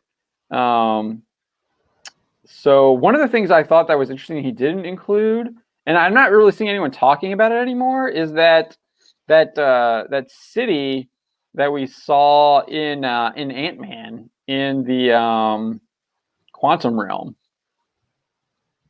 What is that? Does I feel like if we're talking about TVA or Chronopolis or stuff like that, I mean, there's a city in an area that allows you to traverse time. I think they were trying to tease Micronauts with that little Easter egg, but I don't know. I'm surprised he didn't bring that up here. That's something that I would have thought about. So what's interesting is that the TVA, which is the Time Variance Authority, they're actually like a rival organization to Kang when it comes to policing the time. And I think there's one. So this Mr. What is his name? Mr. Alternity. Mr. Alternity. So he appears like his second appearance, that's his last appearance, I think. He actually is like he recorrects Kang's son, right? Like I think it's Kang's son, and it looked like the TVA was actually like the way the dialogue was written. It was like he was like they were testing out like attacking the Avengers. Like the TVA was kind of being a little bit devious, and they were working with Kang's son. So earlier on, it seemed like they were kind of opposed to each other, but then in this, or later on, it seemed like they might actually be working together in tandem. So that could be interesting. Maybe the TVA is actually a pawn of Kang in the Loki series. I don't know. What do you think about that? But Wilson, though, if he's Kang, I don't know. I'm not against it. I mean, I am. I know.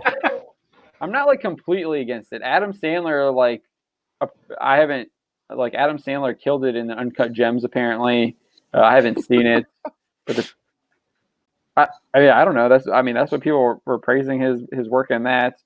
I really I gotta go see this. I really liked Kevin Hart in that movie he just did with the Jumanji? Breaking Bad guy. No. Jumanji. He did a movie with the Breaking Bad guy where the Breaking Bad guy was like a paraplegic. Oh, with Bryan Cranston. Yeah, Bryan Cranston. And he was fantastic in that too. So I don't know. I think it's possible that you can have like comedic people play serious roles and do something outside of their wheelhouse. Well, I'm looking forward to Chris I've Rock's never seen Owen Wilson in a dramatic role. Well, right. I think that's why it could be interesting. He could surprise us. It's something different. It's something we haven't seen before from him. Because maybe he either got typecast or that's what he wanted to do, but he's looking for something else now. I don't know. I think it could be interesting if they do go with the more comic book version where he's not kind of comedic. I don't know. To me, I mean, maybe in Script Doctor, you might be able to correct me on this, but to me, like, an actor is only as good as like the person giving them the directions and as good as what the script they're writing is. I don't know. I feel like there's so much like acting talent out there that maybe I just don't have the eye for it, but I don't know. I think there's just a lot of people that could be plugged in to a lot of these roles and they would give just as good a performance or even better than some of the people that are in the roles. Oh, absolutely. I mean, a great director can get a fantastic performance out of an actor, and then a really good actor can make terrible dialogue sound convincing. But the question being is Owen Wilson one of those? He works pretty well in comedies. I mean, I love the stuff that he's able to pull off in some of the comedies that he's been in. I mean, what Bottle Rocket is like a dry comedy, and even that's kind of like the most dramatic performance he's had. And I wouldn't say that's really all that great. But then again, that was over 20 years ago. I equate dramatic. Isn't that like it's like comedic and then it gets dramatic at the end, right? Kind of. Right? I mean, a lot of comedians comedians can do dramatic roles really well, but a comedic actor is not the same as a material. They understand their own range. They push themselves further doing sketch or stand up, like on the road. A comedic actor is just someone who understands the concept of comedy and can execute it well based on the direction and the script. And Owen Wilson is definitely on the comedic side of things. I've never seen him do an improv that was any good, and especially like considering like improv isn't by default comedy. Like there's some groups out there that do long form dramatic improv shows. There's some of them have some chuckles to it, but it's really more of an emotional pull. And a lot of people kind of forget that when they hear the word improv, that it's not just about comedy; it's also about storytelling and drama. And I don't know if Owen Wilson can do that. I mean, I'd love to see if he can. I prefer it if it was more of like in a smaller form. See, I equate it to like wrestling, man. You know, you've got main eventers, you got mid-carders, and you got jobbers. Owen Wilson is somewhere between a jobber and a mid-carder. I mean, even in that movie he was with I guess Jennifer Aniston, where they had the dog, that was a drama, but he was not very dramatic in that. He was charming, but I didn't really feel anything out of that performance. Just for me, though. Oh wow, Wonky! I can relate. I got a brother too who's better looking. you like that? You like that comparison, though, Tom? Owen Wilson's like a mid-Carter. Kind of. I mean, I would say he's a little bit higher caliber than that. I mean, the guy's opened a lot of movies. I mean, he's definitely a movie star, but he's not a main eventer, man. Again, I mean, as far as like somebody who you pull and push into different roles and manipulate into one type of character into another, not really. He doesn't have a lot of range. I think that's kind of what everybody's kind of getting at, maybe. Politely, yes. Right. Yeah, he's an upper mid-Carter. I guess I'm just trying to give him the benefit of the doubt. Given that, I mean, I'll give him the benefit of the doubt too, but like surprises that we wouldn't expect, like Heath Ledger surprised as the Joker. I mean, I think people give Adam Sandler too much credit when he actually tries. It's like the motherfucker ain't made a movie that he's tried in like 20 years, and you're giving him. Yeah, like Punch Drunk Love was like the last one, right? Oh, he just did Uncut Gems. I mean, listen. I heard Uncut Gems is good, but I mean, I don't think it's one of those things that everybody's like, falling over themselves over, like, like he was Charlton Heston playing Moses, and it's not like to that level. I mean, it's good, but have Charlton Heston play Kang, man. That would be amazing. Unfortunately, the guy's dead. Yeah, dude. They don't make him like Charlton Heston anymore. You know that. I'm sorry, but Sandler ain't got shit on guys like Jim Carrey or Robin Williams when he was in his prime, or Gary Shan. Or I'm not trying to. I was just trying to say that like or Bill Murray or Eddie Murphy even. Yeah, sorry. Yeah. I was just trying to point out that like he people were praising him for a role. No, but I heard he was whining he didn't get nominated. No, and he did that. No, he did a stand-up routine when he won the Independent Spirit Award, just like making fun of the Oscars. I didn't think he was whining about it. It was just him just like laughing at it. I don't know. Maybe you could take it as whining. I don't. I heard this was besides that. Oh, okay. Well.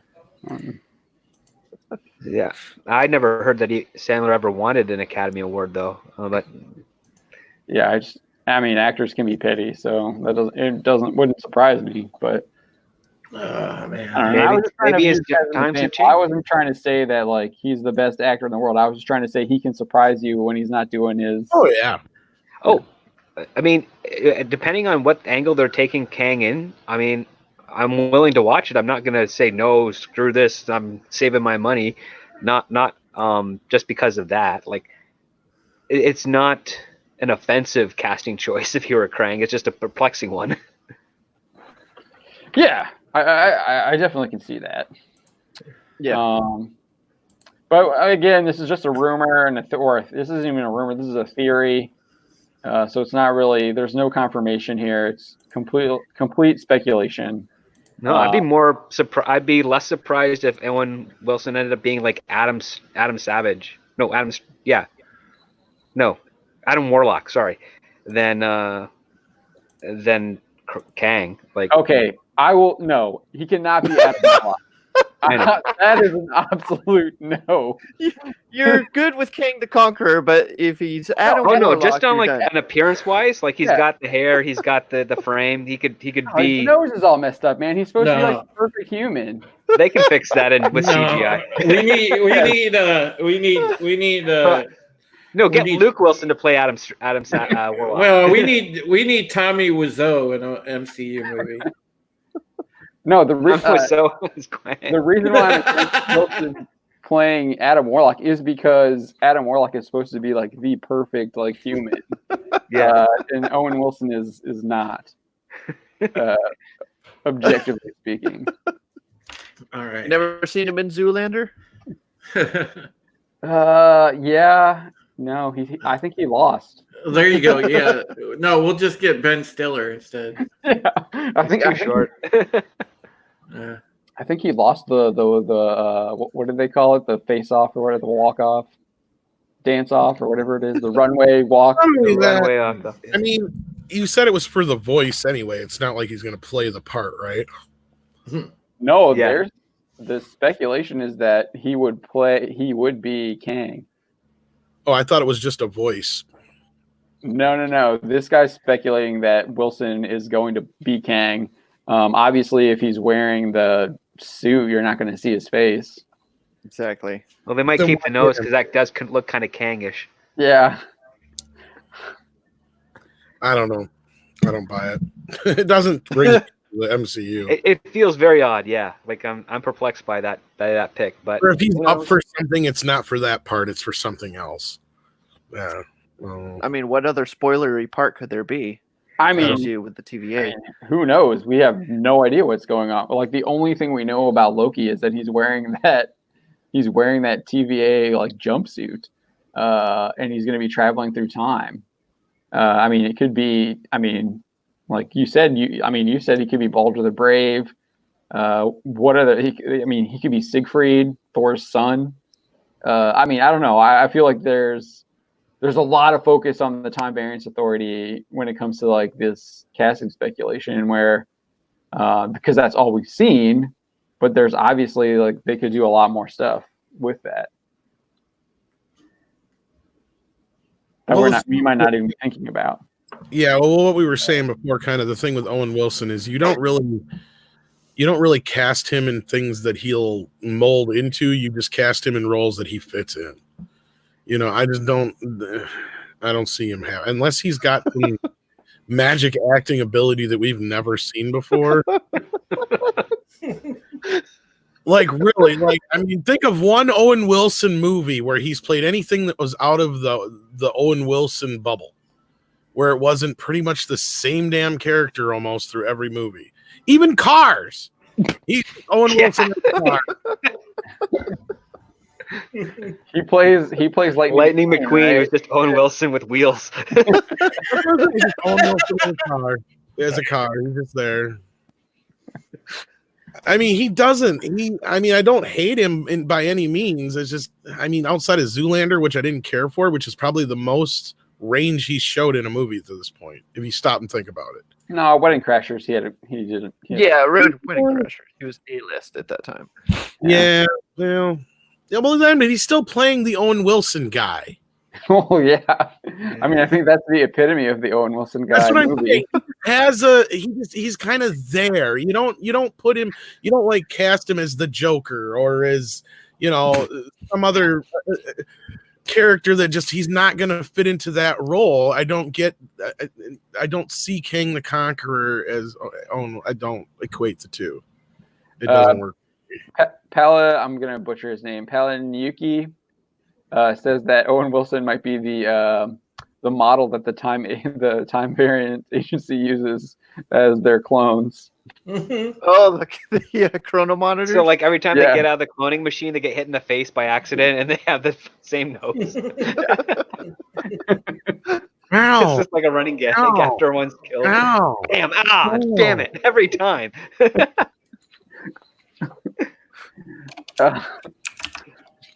All right, guys, it's after midnight here on the East Coast, so we're gonna wrap things up. We had a really good. I didn't even get to do the Witcher stuff. Oh. Didn't get to do any gaming stuff.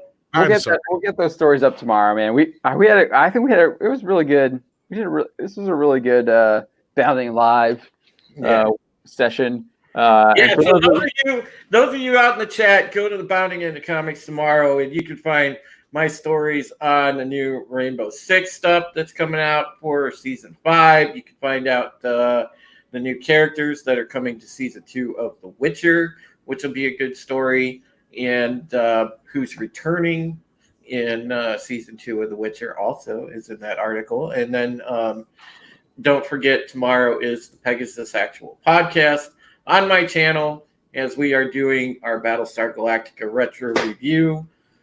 It'll be season 1, episode 7, 6 Degrees of Separation. So be there or be square. And my channel is youtube.com/Supreme Heretic. And I will see all of you folks tomorrow. Thank you so much. Yeah, so like Drew said, we're gonna have a bunch of stuff. Witcher 2, some was it Rainbow Six? Yep. Yeah, we're gonna have a Rainbow Six. Season 5. John's gonna have some She-Hulk stuff. We got a couple Dragon Ball stories in the works.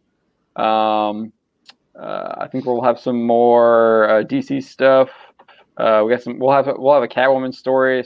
There's some crazy Catwoman stuff happening in the comics that we we're got gonna a whole ton of content going up. Yeah, there's going to be a lot of stuff happening tomorrow up on the website, so be sure to stop by and check it all out.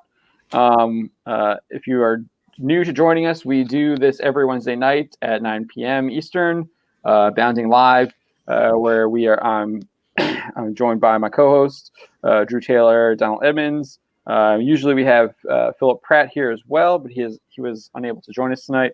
And then sometimes Jorge is able to join in as well. But we've also had Tom from Midnight's Edge with us for this week and last week, and Script Doctor is with us as well every week.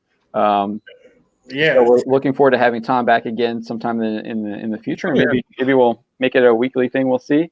Tom is awesome. So make sure that you sub to Midnight's Edge. Check out their content. Tom's always on point with his stuff. Script Doctor, but I try. Script Doctor's channel as well.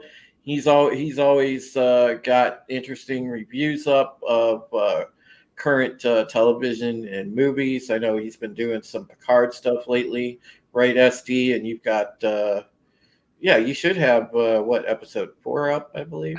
I've got maybe another hour and a half of editing that. I'm hoping to try and get that done tonight. Stay tuned to my Twitter feed and my channel, and hopefully I can get that up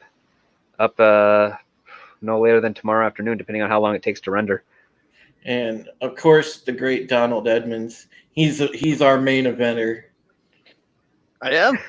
Yeah. No, you're dressed to impress, sir. So. I thought we moved you up from the mid card. You're like the $1 million man.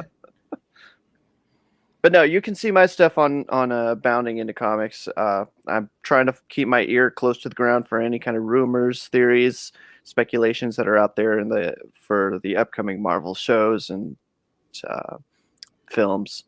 And I'll have some videos up. I've got a Sonic reaction coming up pretty soon. Really glad it's doing well in the box office. That's what happens when you listen to the fans. Yeah, we didn't even talk about that. Hey, the fans didn't ask for anything unreasonable, so it was pretty easy for them to do it. The creator didn't ask for anything unreasonable either.